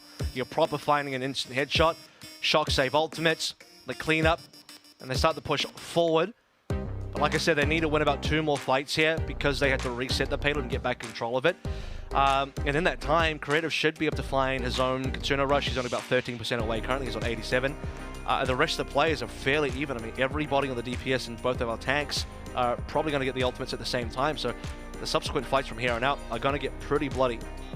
And for the Houston Outlaws, with that extra 21 meter advantage, I mean, they probably won't be able to cap in a single fight win because they'll have to win. They'll have to take control of the payload, start some push, and probably have to go for 1 more fight there as Shock come in for the final contest. I mean, you talk about things getting bloody. Aside really from Route 66 and the 1 round of Ilios, it has been nothing but bloody between these 2 teams. Kings Row was just so much back and forth, people getting picked on either side throughout that entire map. So I think that, yeah, it's definitely going to be bloody between the 2 once we can get back into it. But for now, you guys just get to hang out with us, and we get to just chill and do our classic little APAC podcast between the 2 of us here, I suppose. Never mind. Maybe not. Podcast is canceled. We're going to a break. So we'll be right back after these messages. See, our podcast is sponsored, so we have to go to, these are our sponsors. So yeah, we'll see you guys in just a bit. The 2022 Overwatch League Grand Finals are upon us, and it's going to be one heck of a battle this time around. We got the East, we got the West, and it will be a clash of the Titans like we've never seen before. Personally, if you were to ask me, who is going to win the 2022 Grand Finals for the Overwatch League? I'm going with the Dallas Fuel, baby. I think this is the year for Hastro and the boys, Burning Blue, to win the Overwatch League, all right? Everything's been building up to this moment. Hanbin is having one of the best seasons a tank player ever has in the Overwatch League this year. Just the flexibility, being able to play Zarya, Diva. I mean, Hanbin, he can play everything at this point. This is an incredibly strong roster from the Dallas Fuel. The team sync, the hive mind, it's online, it's booted up. Coach Rush, he's been on it this year. I'm picking the Dallas Fuel to win the 2022 Overwatch League Playoffs. It's gonna be sick. Okay, who do I think will win the 2022 Overwatch League Grand Finals? I would have to say Dallas Fuel because Hanbin on that Zarya looks unstoppable. I believe that the Seoul Dynasty are going to win the Overwatch League Grand Finals this year because they have Profit. Duh. Who do I think is going to win the Grand Finals this year? Honestly, it could be Seoul Dynasty or Shanghai Dragons from the East, even Philly, and less so Philly. We got Dallas Fuel, we got the LA Gladiators, we got the San Francisco Shock in the West. Personally, I'm going for the Dallas Fuel. When Hanbin's on that Zarya, they are unstoppable. Burn blue, baby. Who do I think will win the 2022 Overwatch League Grand Finals? Well, honestly, no clue. I think it's going to be really, really close this year. It's really hard to make a prediction. However, if I had to make one, I'd give it to the San Francisco Shock just because they have proper... I don't think with him in the lineup there is any stopping them. Hot take. I think the Seoul Dynasty kind of clean sweep their way through playoffs and land themselves in the grand finals, then eventually win it. They've got Profit and Fitz. They have Stalker. Their DPS line is not only hyper solid, it's also extremely deep in terms of their hero pools. They have Smurf, who can play every tank under the sun. Vindime and Iris, do I need to say more? I don't think I do. The Shanghai Dragons, Dallas Fuel, all the top teams that are currently up there in the rankings, they don't stand a chance against the Seoul Dynasty. Look, at the end of the day, I know people are going to fight me on this. They shouldn't. I can put up a meme pair of fisticuffs. Don't cross me. And don't cross the Seoul Dynasty. Who do I think is winning the Overwatch League 2022 Grand Finals? Yeah, it's a tough one to call, but I think for me, it's going to be the Dallas Fuel. They seem to be peaking at the right times as a team right now. They've just won the Summer Showdown. They have a great record in the Countdown Cup as well. The meta that we're going into the playoffs, I believe, heavily favors off-tank heroes like D.Va, like Zarya, all tanks that Harbin is considered to be the best in the world at. Edison's also starting to pop off at the right time. He's had great improvement over the season on the hit scans. Looking at the Dallas Fuel roster, they have all the pieces they need to dominate this playoffs. They are the team to beat.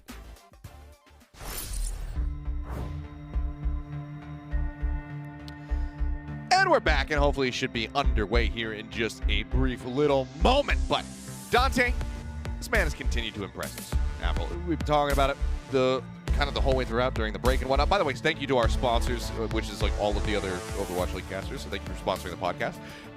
But Dante has been a breath of fresh air. It's relieving to see how well versed he is playing this Winston. Yeah, I think that was especially shown in our opening map as well on Ilios because, you know, stat-wise, obviously everyone at Outlaws stat-wise basically outperformed San Francisco Shock, but Mikey did not have a great map to start things out with. Now versus Kaluj, it's been fairly 50-50 on Route 66, as you can see the stats here. Houston Outlaws with their domination of actually finishing the map, full holding. Kaluj didn't have a great time. Dante dominated the stats over there. But then you look at how it went on King's Row, and that was much more competitive for Kaluj. So I don't think it's necessarily set in stone yet that Dante is definitely better than Kaluj yet. I think we can wait till the end of the series, maybe after Esperanza, that can be settled once and for all. But the point is that Dante is definitely showing some really good stuff on the Winston as a tank player, because you could say, okay, well, you know, both of these guys are not necessarily Winston players. They're not career main tank players. But before this year, Dante wasn't even a tank player. He was a DPS player. So he's got that going for him as well in terms of having to have role swapped. I mean, it feels like the Houston Outlaws have a deep history of doing things and changing things up where it really makes you like scratch your head initially, and then you kind of see it play out, and then you say, okay, I get it. It's actually worked out. Jake moving over into a coaching position while also playing the game from time to time last season was one of those things where like, I don't know how this is going to go. Turns out it's been pretty damn good. Dante moving over from that DPS role into playing tank has also been incredibly good for the Houston Outlaws. Right now, I mean, they're just one map away. Think about this. They're one map away from sending the San Francisco Shock into the lower bracket. That already is crazy. But it will be the Shock versus the Shanghai Dragons in a battle to stay alive. That is insane. If it goes that way. If it goes that way. Setting right now. Because if it's like, yeah, if that's what it ends up being, like I mentioned earlier, that is literally because Shock went back-to-back, 3 of our last 4 champions between the Shock and the Shanghai Dragons having to face off straight away in the lower bracket. Like, that is insanity. That's, you know, I don't know if you'd call them favorites, because I think most people consider teams like Gladiators or Seoul or like Dallas Fuel obviously to be like the stronger favorites here, but Shock should still be up there in contention, right? Houston Outlaws are a team that look incredibly dangerous. Shanghai, you still give them benefit of the doubt. They had a really bad start versus the Spark, but maybe they could make a lower bracket run. But for somebody, it's going to be a very early exit. I actually saw a tweet from Lip earlier today that was a little bit heartbreaking, and it basically went, it's like, I don't want this to end. I'm like, dude, I feel you, brother. Feels like Shanghai have barely gotten a chance to play. They haven't won a map yet. So at least Shock have got that. It's been a 2-1 series here. We're not going to get 3-0. No, we're not, which is all we could have hoped for. And right now, this series has been delivering on the 5 maps. Because, you know, sometimes, especially with the Outlaws involved, they have been a part of a toilet bowl or two. In the past, this is one of those series that is deservedly looking good and deservedly is extended. All we can really hope for is that we go to a Game 5, as well as have the issue taken care of, because I'm told that we have another little bit of sponsor block coming up, so we'll stop the podcast here, and we'll see you guys on the other side of these adverts.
Thank you to all the fans that support us. Overwatch League channel just hit 1 million subscribers. We wouldn't be here without you, so thank you everyone. Thanks everyone for getting us to 1 million subscribers on YouTube. 앞으로도 계속 쭉 봐주세요. 시카고. Hi everybody, Danny here. Overwatch League YouTube is popping off. Let's keep on going until we reach 5 million, even 10 million in next couple of years, hopefully. Appreciate all the support, guys. Thank you for getting the Overwatch League channel to 1 million subscribers, and I hope you keep supporting us. Thank you so much. What's up, everybody? It's Reinforce here. Thank you so much to the first 1 million users who subscribed to the Overwatch League channel, okay? We did it, all right? That was the cool kids. But don't miss out. You still have a chance to be part of the first 1 billion subscribers to the Overwatch League YouTube channel, all right? Wow. So get in there, subscribe to the Overwatch League YouTube channel. Thank you so much for everybody for subscribing, supporting the channel. And let's get the next pack. Let's go. 오버워치 리그 유튜버가 이번에 100만 구독자 수를 찍었는데 정말 일단은 100만 찍을 수 있게 도와주신 리그 팬분들한테 정말 감사드리고요. 오버워치 리그가 있기 때문에 저희도 있는 거고 저희가 있기 때문에 또 오버워치 리그가 있는 거기 때문에 이제 저희도 더 열심히 해가지고 오버워치 리그 더 승승장구할 수 있게 노력해보겠습니다. Oh, sorry, I didn't see you there. I was too busy checking out the Overwatch League's 1 million subscriber. We did it! We made it to the promised land of success. I'm proud of every single one of you. Thank you for being subscribers and following us through it all. Here's to 100 million subscribers. 앞으로 더 많이 봐주셔서 200만 달성되기를 기원하고 그다음에 앞으로도 자주 봐주시길 바랍니다. 감사합니다. Cheers, love, Zoe here. I want to thank you all so much for your support and helping us achieving this beautiful milestone, 1 million subscribers. We obviously couldn't have done it without you, and we hope for many more years of your support. Like and subscribe. And we are back. And yeah, thank you guys so much for subbing to the channel. Make sure you keep that stuff up. But as you can see, we do have a substitution mid-map. It's going to be a PC swap. But now that we've gotten that taken care of, we should just, you see Striker's just making sure that he's got all his settings ready to go, and then he'll get back into the game. And from there, we will be underway. So we appreciate everybody for sticking with us throughout this little pause, but what can I say? It's all my fault. I'm cursed. I was there at the pause. That's true. World Cup 2018 in Korea. I was there for the Unco pause. I was there for the Coma and Luffy pause of Gongdu Panther of Contenders Season 2 2018 alongside Wolf. So it's just basically, it's me. Nice. If you want somebody to hate on me. But here we go. We can finally get underway. Yeah, here for the great striker pause of the 2022 playoffs. As we head back into Esperanza, which I've been told is actually not Spanish, it's Brazilian, so stay mad. As we head into what is our next fight. Same ultimate, same deals everyone's going to have there. So here we go, rush in.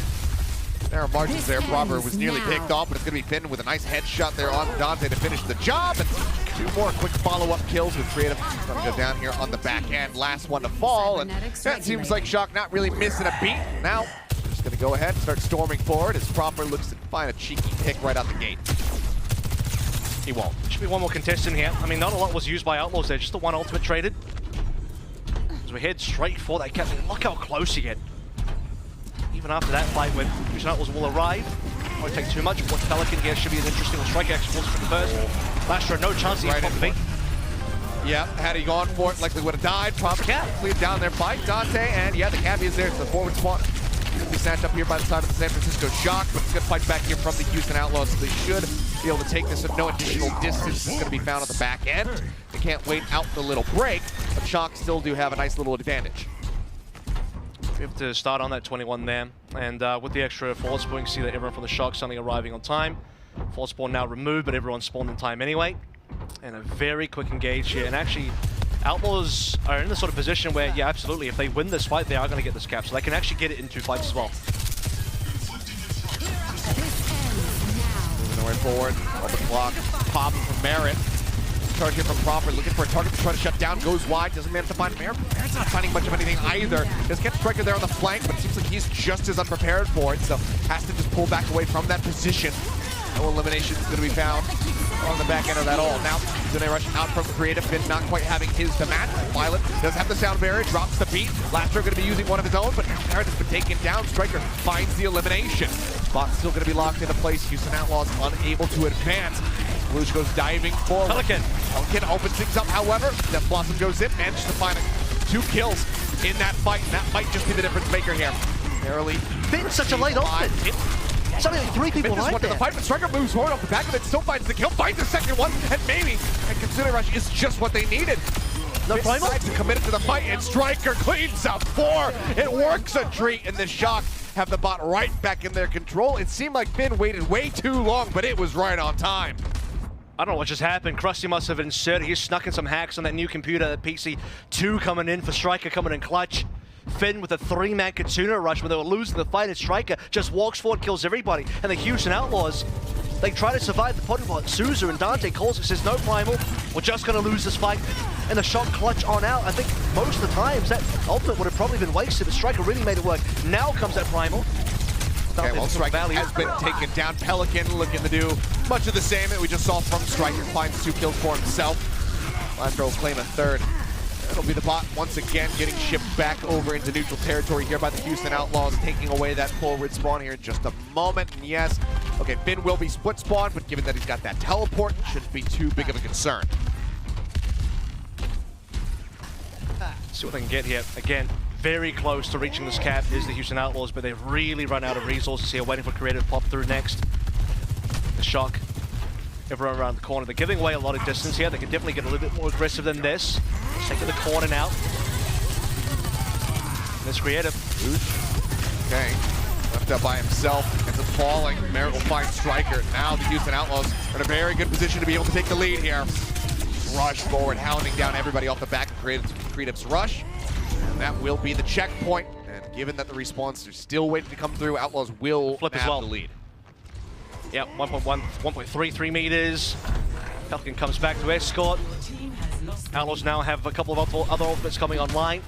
And with 4 minutes remaining, this distance here being set by the Outlaws, I think will be potentially the final distance set by the Outlaws and what they will use to try and win if they can at all. Dropping now the overclock.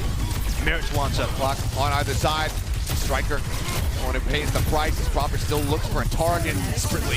Trying to hound down Merritt, but can't make it happen. Now the sound barrier used by Laster to go on the offensive here. Violet matching. Finn has the rush in as well.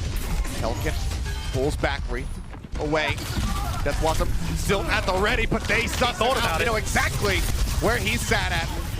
They collapse in onto the Reap, but they find the kill. Pelican now out of there. San Francisco Shock have the man advantage. The bot still not moving forward. With Dante dead, however, they should be able to start moving this back across and try to get their advantage back into their hands. You see there was a moment there where Pelican's like, there's about 3 people in this room. If I just press Q, it might work out. And ends up holding it. They have the 71-meter lead now to the 54 of the Shock, and Houston Outlaws will say, we'll save it for the next fight. As we'll get all the forward respawns here. They'll have a very early opportunity to defend. A few plays on the flank as well. Look at this. They're actually got to all move away onto the side. Have bridge control. Is this scouted out by the Shock? Well, they know now. They certainly do. Okay, drops down. Pelican instantly finding 2. Takes Proper and Striker down to about a sliver of HP. And Dante will be able to dive in there with the Primal rolling to find a kill on the Proper. The team kill comes through. Houston Outlaws maintain control of the bot. Yep. Back to the midpoint of the map. Now they're going to be looking to gain even more distance, but ult-wise, they are going to be lacking, and Shock are going to have several more coming online here relatively soon. We'll see if they sneak any distance here, because Shock are coming back in very quickly. Yeah, they should be able to reach the marker in time, so no distance snuck in at all. However, look at the rush. Rush comes in, diving to the back there briefly from Dante. Takes the beating. Oh, he gets back around the corner just in time to stay Proper now. Overclock pops, still takes a nasty shot. He'll get top back up. Pelican's going to be picked off. Striker finding the elimination. Overclock widely not going to be leading to too much, but they will still be able to get the crunch here onto the enemy Winston. Find the kills, and once again, just like tug of war, go back and forth between the two. And you know what? Not again, shipping. We actually did see some intercept. We saw Outlaws actually sneak meters in there because Shock, they had to run away from the Katsuna rush, right? Houston Outlaws will get about 10 to 15 meters there with the Creative down. Shock will have the lead here. How much Outlaws want to commit? Dante needs to exit. Say for a second, I'm not sure if Striker wanted to drop down off the high ground there, but Outlaws do go ahead and hightail it out. The bot will get back. This is, by the way, over to the checkpoint. Potentially the final good push there for Shock. Look at the time available now, 120. If you get reset, it's going to be OT. It's going to take Shock a long time to get back to this position. So they got to win here. DNA Rush comes in from Finn. Dante well up into the air. The sound barrier comes in. Laster catching everybody, shielding up his allies. Down into the back here goes Striker. The Death Blossom comes through, and 2 bodies hit the floor instantly in Creative and Merritt. for a little bit more. Dante, just nowhere to go, nowhere to survive, ends up falling. And the Shock now have a very real opportunity to take the lead and hold it. Violet dying, though, is not inconsequential here. They need Violet, they need the 5. It's going to be a 5 versus 4. And Outlaws need to touch. It is crucial they touch. They cannot allow the flip. If the flip happens, what happens is bad news. Okay, he gets there just ahead of this going across the line. Now the Primal comes in. They still need to stay glued to this one. Kalu's trying to create some space with a Primal of his own. Violent rejoins the frame, manages to find Pelican. That's going to be an exchange now. Halo's gone. Dead on either side. Bot is shifted away and the lead still not established. Zap's coming through. He's just trying to take down Violent, but he manages to stay elusive. The bot again starting to get chipped back further and further. The Shock cannot afford to have any more losses, but Dante has overstepped in Violent. Completely ensnares and the headshots fly across. Manages to find the kill. The Winston now out of the fight. Pelican doing his damnedest, but that is going to be a lead in all likelihood established here from the side of the Shock, especially now the Pelican is gone. The bot again going to be contested to get shoved back away. Wow. And there's the finish. No OT. The Shock barely managed to clutch it out. One huge kill coming through from Violet on the back end of the fight. And that takes us all the way to Game 5. You might have had to wait a damn long time to get there, ladies and gentlemen, but the Shock make it work in the end. I think it was worth the wait. A change of PCs leading to a change of fates here for the San Francisco Shock, facing the premise of going down to the losers bracket nice and early as the higher seeded team here even. They clutch it through in the final fight. They needed to win one more fight. And in the last contest, Houston Outlaws, they prevented the flip initially. Dante managed the Primal in time. It does cost them a Primal to get that done. And when all the dust settles, Proper finds the shot, gets Dante down to 5v4 to confirm that Violet rejoining the action. And they'll be able to get map number 4, taking us to 5. We're going the whole way. This is our first 5-map series so far in the playoffs. And what a brilliant one it has been. Tech issues notwithstanding, this has been a damn exciting series. And now a map 5 to go ahead and top it all off. You think about how dominant Houston did look on that initial map of Ilios. Control was in their back pocket, and now they have their pick of the litter when it comes down to the remaining controlled maps. Is that enough for them, though, to close out this series, or will the Shock hold firm? They come into this as a higher seed. They're looking for the win. The loser goes down to the lower bracket and has to play against Shanghai. Everything to play for as we get ready to go into map 5, so don't go anywhere.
And we are back. A game 5 to decide which one of these two teams, the Houston Outlaws and the San Francisco Shock, are going to be staying in the upper bracket. Who is going to be falling down to the lowers to play against the Shanghai Dragons? Houston Outlaws had the advantage, but as we went to Esperanza for our push map, the San Francisco Shock were able to clutch it out in a major way to take this all the way to game 5.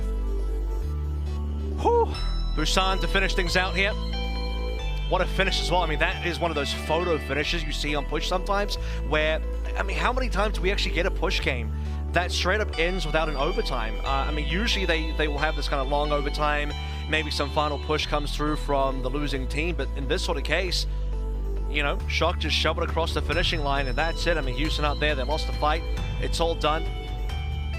And by this time as well, this game is, I mean, the game's been going for some while. I wouldn't be surprised if the specs have been heating up.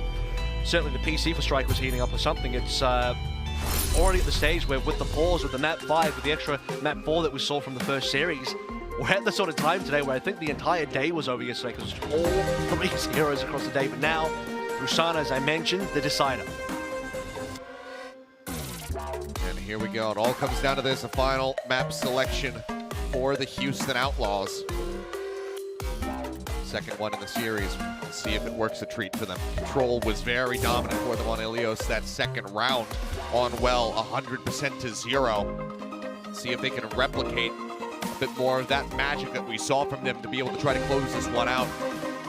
The Shock are going to be able to answer back. I mean, as mentioned, loser has to play against Shanghai. And if we have the Shock versus Shanghai as a lower bracket match to decide who goes out in last place, it's just the weirdest reality that I could really think of, but it might come true.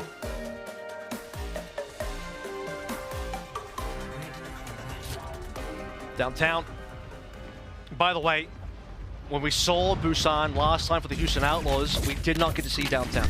We only saw Mecha Base in Sanctuary, where Dante ended up playing a bit of Hog, a bit of Orisa. So keep that in the back of your mind, because we are going to see 1 out of those 2 rounds guaranteed.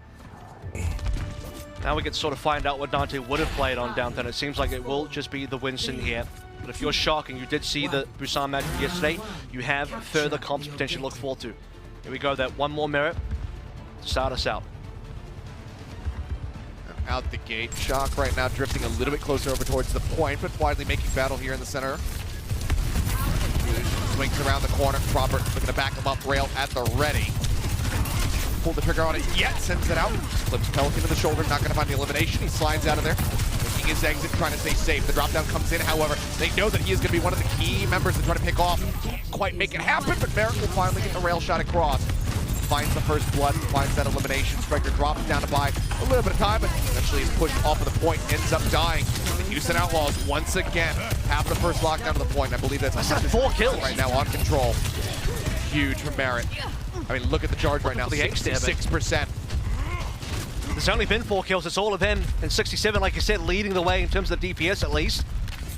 Still as the supports will find the ultimates first. Violet has been ahead of Lashra so far. Is he going to pull trigger early though, or is he going to wait? Because at this stage, you might have to wait for Merritt. He's going to have that overclock shot. Going into the health pack room. Health pack levels though, they have this kind of surround. As well as a 30% lead on the cap. Jumping forward, Striker taking the rail. Live, Finn and Creative both going to be using the rushes now. They're clocking the ready here for Merritt proper. Trying to catch up, 25% behind. Top of the rail, the barrier comes down from Violent, trying to keep everybody protected. Now Laster going to be using his second to match. So far, nobody going down on either side, but it's a whale of damage going out here onto the members of the San Francisco Shock. As Dante goes diving in with that primal pop, and Pelican cleans up 3 with a Death Blossom. Message sent and received. The San Francisco Shock wiped off the face of the map. 62% now for the Outlaws. And that's what the early lead does for you. Win the earlier fights, you have the slightly earlier ultimates, Proper and Kaluj. In fact, put Striker in there as well. They did not find ultimates. Dante and Pelican, they did get those ultimates, and it was a Death Blossom that finished things off. And by the way, Lastro, he had a very clutch peak. Merritt was on like 1 HP, barely saves his life as Proper went hunting, but Merritt will be kept safe. Proper now stuck in the corner there for just a brief moment. Looks like he just managed to slide out to safety. Dante low. Dive forward from Kalush, looking to just play forward, trying to zone back the rest of the members here. Striker tries to play around the backside and eventually gets the headshot across, and Merritt goes down. Dante down to a sliver, will get finished off here the opposing Winston. It's just going to be a time buy now for the rest of the Outlaws, trying to tick up towards 99%. That being said, Striker does fall, but so too will Pelican, and the supports don't really stand a chance here playing all in their lonesome. So the cleanup is there. 99% is achieved, but San Francisco Shock, they managed to take the point, and they don't have to invest any of their ultimates to make it happen. And that's the thing, they were very much interested. The game plan was to save ultimates here because they know they have to snowball. They have to go from 0 to 99 themselves. Striker with a solo kill to Merrick just walking into him. That's what starts off that entire engagement. And Shock say, okay, with the 5v4, maybe we can just grind this out. We know Houston Outlaws used all 5 ultimates in the last fight. They should not be able to respond. And now Shock themselves, they have 5 up and available. Creative now on his second Tuna Rush. The overclock there. Pelican trying to get himself the hell out of there, but he just can't do it. Overstepped. Ends up falling. Proper finishing him. The solo kill found with the overclock, but also the solo ult committed here from the San Francisco Shock, so they still hold on to 4. 40% though. I mean, you do that for an extra 40% on the cap. Totally worth for the San Francisco Shock. Now, roughly 50% left to go. Still 4 ultimates. I mean, in terms of playing for economy, this has been flawless so far for the Shock. Well, great boot. The Blossom goes in from Striker, but Lastro keeps him at an arm's distance, but Lastro dead at 99. Violet finds that elimination. Cleanup continues to come through. Creative commits the rush there to try to match with Finn, but they just can't find much of anything on that push. So the Outlaws once again going to have to reset. Now the Shock holding onto this sound barrier as their lone ultimate. Get ready to crest 70%. And speaking of which, right, that was the one kill that really mattered. They got Lastro down, they prevented the sound barrier from the Houston Outlaws, so they could not survive in the fight, and now we're going to head to the final fight situation. Kaluj just fight Lastro. There's a push. Oh, but Pelican, he gets pushed right back into him. Manages to find Prophet with the Death Blossom. Merritt with the overclock as well. Finds one man, just drops the beat for 2 people. He and Striker is gone. The Outlaws now train their sights here on the point. The TP forward, the flip coming through. No one here to touch. It takes up to 100. The first round goes the way of the Outlaws. My goodness, that was a really good play to start things out from Kaluj, but then Houston Outlaws, they instantly punish. They take a hit and they swing back twice as hard. With interest, that payment comes on through the Houston Outlaws. A huge number of kills to clean up and confirm that 100%. It was a big comeback from the Shock. To be really honest with you, they made a really good comeback, but right at the end, they gambled. They gambled really hard, and it was a high-risk, high-reward play. If they do succeed, they potentially take away the round, but yeah, it wasn't to be the case. And here it is. You look at Merritt's HP, by the way.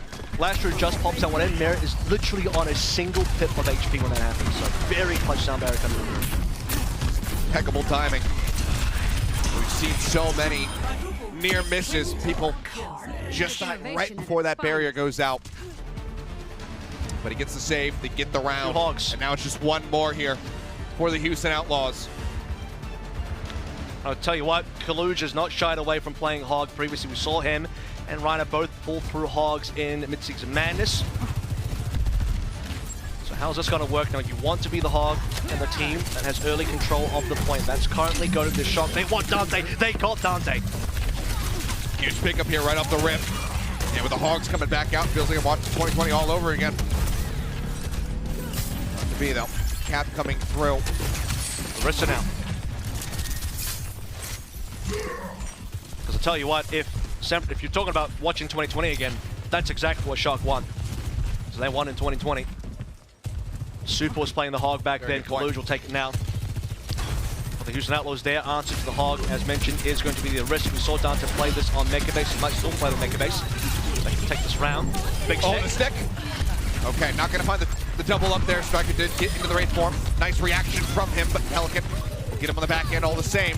2 kills now here as Outlaws try to get this into their favor with Finn going down, Violet as well. That will just be the flip coming through. So 34% set up here for the Shock as they lose control. Kalu's going to go ahead and swap it over to the Winston. Striker now over to the Reaper. Yeah. Hey. Never mind. This is like a bit of rock, paper, scissors here as now Dante, he'll probably stay on the Arista for a little bit, try and get this Terror Surge, and then maybe go back to Winston himself, or actually maybe even go back towards the Hog. We'll see what happens. But the Shock do have ultimates. They have double support ultimates. They're definitely going to engage. Here comes the Kasuna Rush. Rush comes in. Sound barrier now on top of it here from Violet. They commit both. They're really trying to get Merritt, and they will have him. Luge not going to be denied. Straight in on top. Shuts down the remainder of that overclock. Finds Valley. Still, however, need to get this flip. TP across the opposite way. Striker for an opportunity here, but it's going to be both supports and Proper cleaned up here by the Houston Outlaws. They're going to be able to stave this off. Spear spinning, Striker's got nowhere to go. You can Spear into the back, clean up on a collusion. Houston Outlaws managed to hold strong. And Shock never really were able to convert a 5v4 into a 5v3 or further. Creative again, let's take a look at the double kill. This, by the way, extra sound barrier coming from Lastro a little bit later makes a world of difference because the Shock, the reason they pulled back is they were trying to outlast this creative Katsuna rush, and by the time that's gone, Lastro has a sound barrier. The Shock can't outlast that one. See if there's any value found from this Orisa ultimate. Proper though with the headshot. Shutting down Pelican. There's Surge. Amount not going to be able to find too much. The Immortality Field is there for Violet to go ahead and keep everybody protected. And Violet himself going to be able to clean up 2 kills. American Creative both dying to his hand. Dante now going to fall. Likely going to be the swap off. I mean, this is like coming through 81% for Outlaws. This is the greatest support variety we've seen as well. We have not seen anything that's not Lucio and Kariko so far, so we're getting a little bit of Bap in here. So actually alive. When we got to, I think, Junkertown, the Mayhem game, they did play some other supports, but that was Sigma, double flex support, etc. For now, though, in terms of Winston gameplay, do we? I guess we did. Anyway, Violet will come through in the back. Just double flex support, no Lucio here. The speed is going to be important. So we'll see if that ends up affecting the Shock at all. They're close to this portal once more. Playing on the knife's edge there is Pelican. And the recall up still holds onto the pulse bomb. Dante going to be taken down. Faluge, Robert able to find those eliminations here with the help of the Primal. Faluge stays safe at the end of it also. They're not even going to find that answering pickoff to try to swing back into the point. San Francisco Shock now 4 ultimates at the ready. 75% on board. They're getting ready to retake the lead. That's another economical fight, right? They didn't have to use too much there. Kaluge, like you mentioned, doesn't even get punished. Suzu from Finn will save him. They're going to heal in. And for the final fight, Shock can just unload everything. Outlaws need a bit more time. They need to find their last 2 ults. Sound barrier held. Lastro still has that in his pocket. American shut down. Shot across. Proper going to be taken down, but so does Dante fall. Luge finding the kill. Rush out from Finn. Freedom has matched that one. Now you're going to see the overclock out from Merritt, the sound barrier, as they look to go aggressively. They have the tag in. That's going to be the OG force out. Violet stuck. Going to be blown up to pieces. Pelican finds that elimination. Outlaws not done yet. Collusion nowhere to go, stuck inside of the boat. Ends up falling without the peel, without the leap to get himself out to safety. The flip is there at 99%. Outlaws once more in control. Striker, pulse bomb, it could be everything. Now the Lucio's back online for the Violet, and that's what you think of. You know, the sound barrier is just so much more useful. The aim matrix, not enough, it doesn't do anything for you. Pelican frags out, it starts with Merritt's headshot onto Proper though. Merritt begins, Pelican ends the fight, and now it's the final fight. Like you said, the touch will have to be engaged. It is there. Striker has need to see the pulse. Recall. Now he's that much more at risk if he goes for the pulse play. He takes a chunk, goes down to half HP. The bubble comes in. Dante Primal, by the way. Going to be built up here by Dante. He leaps into the back line. He's looking for Finn. He's not going to be able to find him now. Merritt's going to get taken down. Deluge. Dante, 97. Dante, dead. 2% shy of having the Primal online. He ends up getting picked off, and maybe we're not done yet.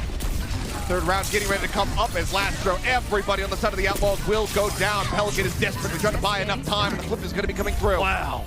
The OT bleeds down, and Dante, even with the Primal pop, is not going to be able to arrive. 199% Shock. They take it all the way to Mecca base. A third and final round of Busan to decide who is walking away the winner. The full distance here.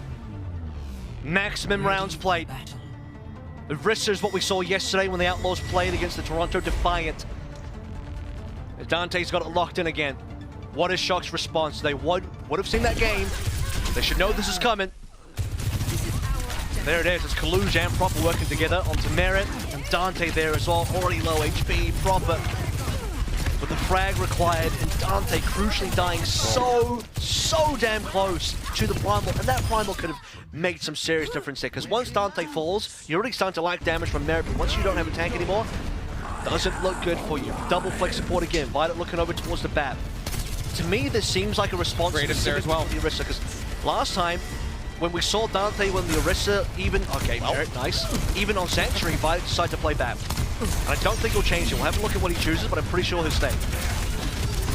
Spot Striker TP. Kaluge as well getting tagged up quite a bit. Proper trying to rotate around the spear. Oh, near miss there. Dante almost sniped him mid-slide, but Creative gets the kill all the same in the end. The BAP of his own. First lockdown of the point goes the way to the Houston Outlaws. How do you push out of this?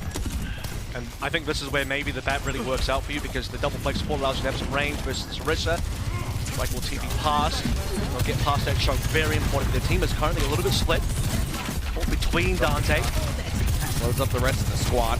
He's in their own out. Pelican cheating forward. Pulls back. Wraith walk. Dante looks to go forward once more. Spear spinning. Wow. Words. Merit one. Wow. Spear connects. Still going to be safe. But now Dante moving up onto the walkway. Starts ripping them to shreds. Immortality Field's going to be cleaned up. Violent in desperation. Throws down the Amp Matrix, but he is swiftly dealt with. Last fight of the kill.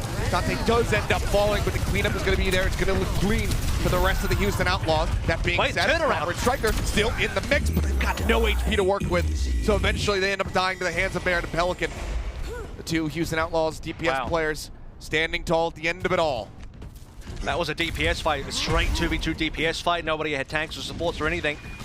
Dante though, what a play. He just runs up to Violet, basically denies the Ant Matrix. I mean, you can't really do much when Dante's in your face there. Sacrifices his own life, but it's totally worth. And now he just gets Violet down. Kalush dead. 70% online here for the Outlaws. San Francisco Shock need to go for a reset. They're in the final fight territory.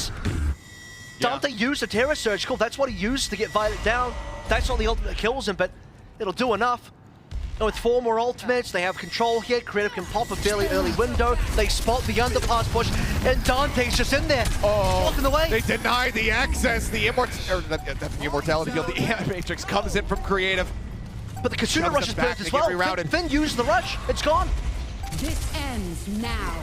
Move back there on a Kalush. He drops down and gets his way over to the point, but he is so damn low. Pops the Primal Rage. Sound Barrier out from Blaster to try to keep everybody alive. The Immortality Field's going to be cleaned up. Merit looking for a target. Kalush comes in huge. Finds Dante, finds Merit. Proper gets the headshot across to the Pelican. Once more, we are not finished yet. They cannot take this one cleanly like we saw on Ilios. It is not 100% to 0. Wow. San Francisco Shock, they get themselves on the board, and it costs them damn near everything. They have 1 ult left to go. Kalush with a huge play coming through there, touches the point, confirms the OT, gets a double kill. You say it costs Shock a lot. Houston Outlaws also put in all their ultimates as well. Now look, Houston only need to win 1 fight with a Shock. They have a long road ahead of them to try and make this comeback with little resources. That's going to be the window pop early. Outlaws, they respect it, they leave. Susan there for Pin as well, saving Proper. Outlaws. Violet needs to go route. Violet needs to go Lucio. Violet needs to get on Lucio now because we're back into Winston, Kariko mirror. Disrupting shot. But he's committed. He can't go back. He has to stay. Point flip getting ready to come through. 41% right now for the side of the Shock. Violet tagged down to the half HP. Gets top back up. The flip is there. We're now into overtime. The Shock can somehow let this happen. Now they need to retake it themselves. The longer this goes, the worse it's going to be for them, and Violet is going to be the first one to fall. After Ho just get traded Kalush again. Doing work for his squad when they so desperately need it. Rushes out from either side. Dante falling lower and lower. They're trying to keep him sustained. 8% now, 5 left to go for the Primal. He finds some kills. Kalush taken down. Proper is out of there. And it's just the supports, and now Violet on his lonesome, and there's not a damn thing he can do. 100% to 45. The Houston Outlaws will take it in map 5 in round 3 of Busan. They go the distance. They keep themselves in the upper bracket. They send the San Francisco Shock down to the lowers, where the Shanghai Dragons are waiting for them. Yeah, I mean, pause be damned, there, lost some momentum at Esperanza, but we still go to fight. We still get the Houston Outlaws clutch. You know what? Dante might not have had the Primal earlier on in that map on, what was it, Sanctuary? But he'll find it later. He'll find it on Mecha basing. Orisa works wonders once more. Shock, they struggle versus it. They had what in their mind would have been maybe a soft counterplay. Violet starts on the back. They choose to play the Winston into it. And for a while, it starts to maybe work, but only towards the end. They don't get a flip until you reach the 0 to 99 mark. Kalush goes big, gets a number of frags. They get the flip, but Shock gives such an uphill battle from that point onwards. Violet's now stuck onto the BAP, and the trap is set. It's sprung, and the Houston Outlaws collect the reward. We often say Houstonable when it comes down to these tense moments. But this time, they stay firmly planted on that point, and it's the Shock who step away. They allow the flip to go through, and Outlaws pilot their way to a victory through that final team fight. Fantastically done from this squad, and a very well-deserved, hard-fought victory for them. 3-2 the final score line. They do not allow the Shock to get themselves back into this series, to be able to take it away from them. They keep themselves now in the upper bracket. And two teams that have such a storied history against one another, the Shock and the Dragons, are going to be battling it out in the lower bracket to see who stays in the playoffs and who has their season ended. We'll go ahead and zoom in on the man right there. Dante has just been immaculate across these last 2 days. Exactly what the Outlaws need. We weren't sure how he was going to be stepping up to the plate, having to play this Winston, but he has worked a treat. When he goes over the eraser, it's just as good. And of course, he's our player of the match. Yeah. And the Hog as well. I mean, he showed a number of different picks. He showed that yesterday as well. And this time he does it against the Shock. Doing it against the Toronto Defiant is one thing, right? Toronto have had some interesting results so far this year. Maybe not the biggest competition for the Houston Outlaws, but Shock is a different story. And you see the mechanics that even after the Ilios have started praising the Winston story, I'm like, man, he's doing some real work. Again, Mikey's a career Winston player. That's just one of his main heroes. This is his main role. He's a main tank. Going up against Kaluj, who really held his own, but for both players that haven't really had that much time on Winston, for Dante that hasn't even had that much time on tank, which only recently swapped to it professionally this year, he's done so much work. I mean, the level of improvement, the impact he's having on the server, right now, he is legitimately one of the best tank players, and I think that was reflected in some of the Roll-Star voting as well. He had a lot of tank Roll-Star votes going towards himself, well-deserved, and you can see in some of the stats here, the damage done, the eliminations in there, just even tracking the damage versus Kaluj, some of these maps consistently being on par, but I think on most of the occasions, actually just looking through now, every single map, the 4 maps that both Kaluj and Dante played in after Ilios, Dante led the way in stats pretty much all 4 times. Yeah, I mean, we said we would save it to the very end, but there you go, Dante able to walk away with the win at the end of it all. I mean, Kaluj, he did his damnedest. So many turning points, especially there on Mecha Base, were pretty much, you know, by his hand, being able to just knock people down with those Primal Rages, but it just, unfortunately for the Shock, was not enough. But, you know, while it is unfortunate to see, you know, our number 2 seed fall down to the lower bracket, it is a huge story for the Houston Outlaws to be able to keep themselves in this, and now we get to see Proper versus Lip on Sojourn to decide who the hell was staying in this tournament. Is this the greatest result for Houston ever, this deep into the playoffs? I think so. I think it might be. It might be. Kind of be shocked if it wasn't. I'm sure the desk can break that one down for us, and they're going to do just that in a little bit here. So we're going to go to a quick little break. We're going to allow for Zoe and Reinforce to lose their minds, much like myself and Avril were, about this series and the result that we just witnessed. And then we'll get geared up for our final series of the evening. That's going to be the London Spitfire versus the Glad. So stay tuned, guys. Desk breaking down the action. We'll see you guys in just a bit.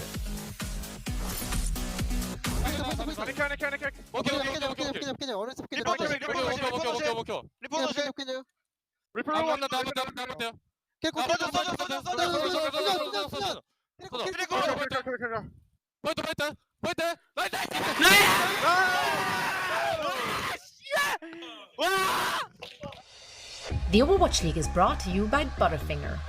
Crispity, crunchity, peanut buttery. No one lays a finger on your Butterfinger.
What's up, everyone? Welcome to yet another game break. Zoe here, joined by Necra, by Reinforce, and we are so excited to welcome in our interview guest for this one. It's going to be Dante from the Houston Outlaws. Dante, first and foremost, huge congratulations to you and your team. Thank you. I appreciate it a lot. Well, what a game that was. You really took it all the way. Map number 5, it was so exciting to watch you guys play it. But I do want to take a step back and ask about the reactions from your team after getting picked by the Shock. Did you expect it? What was the mood like? We were actually expecting to get picked by Glady because, you know, they just always pick us. But Shock picked us first, so... Were you guys worried at all about that, or not at all? No, I don't think we were really worried. I think... we're really good at this meta, and we're really confident in our play, so there's not anyone okay, maybe we're a little afraid of Fuel, but besides them, we're really confident against like everyone. I don't know. I think every team's beatable. You beat Fuel just a few weeks ago, Dante. You know? Oh yeah, that's true. I know it's a different meta, but you know, you gotta keep those spirits up, you know, in the Texas rivalry, of course. Yeah. Look, Dante, you gotta talk to me, bro. You gotta talk to me, bro. What are we talking about? You gotta talk to me about this Winston, man.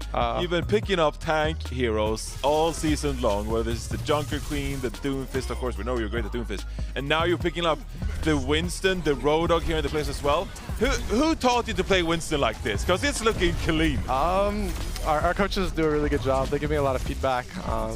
I actually started playing it like 5 days ago, so I'm like really stop! No, I'm not even joking. We were playing like a Rissa Hog, a bunch of other stuff earlier, but it just didn't work out. So then we started playing Winston a few days ago, 5 days ago, whatever. I gotta be joking, man. No, I sincerely dislike you for this, actually. Natural gamer. Not okay.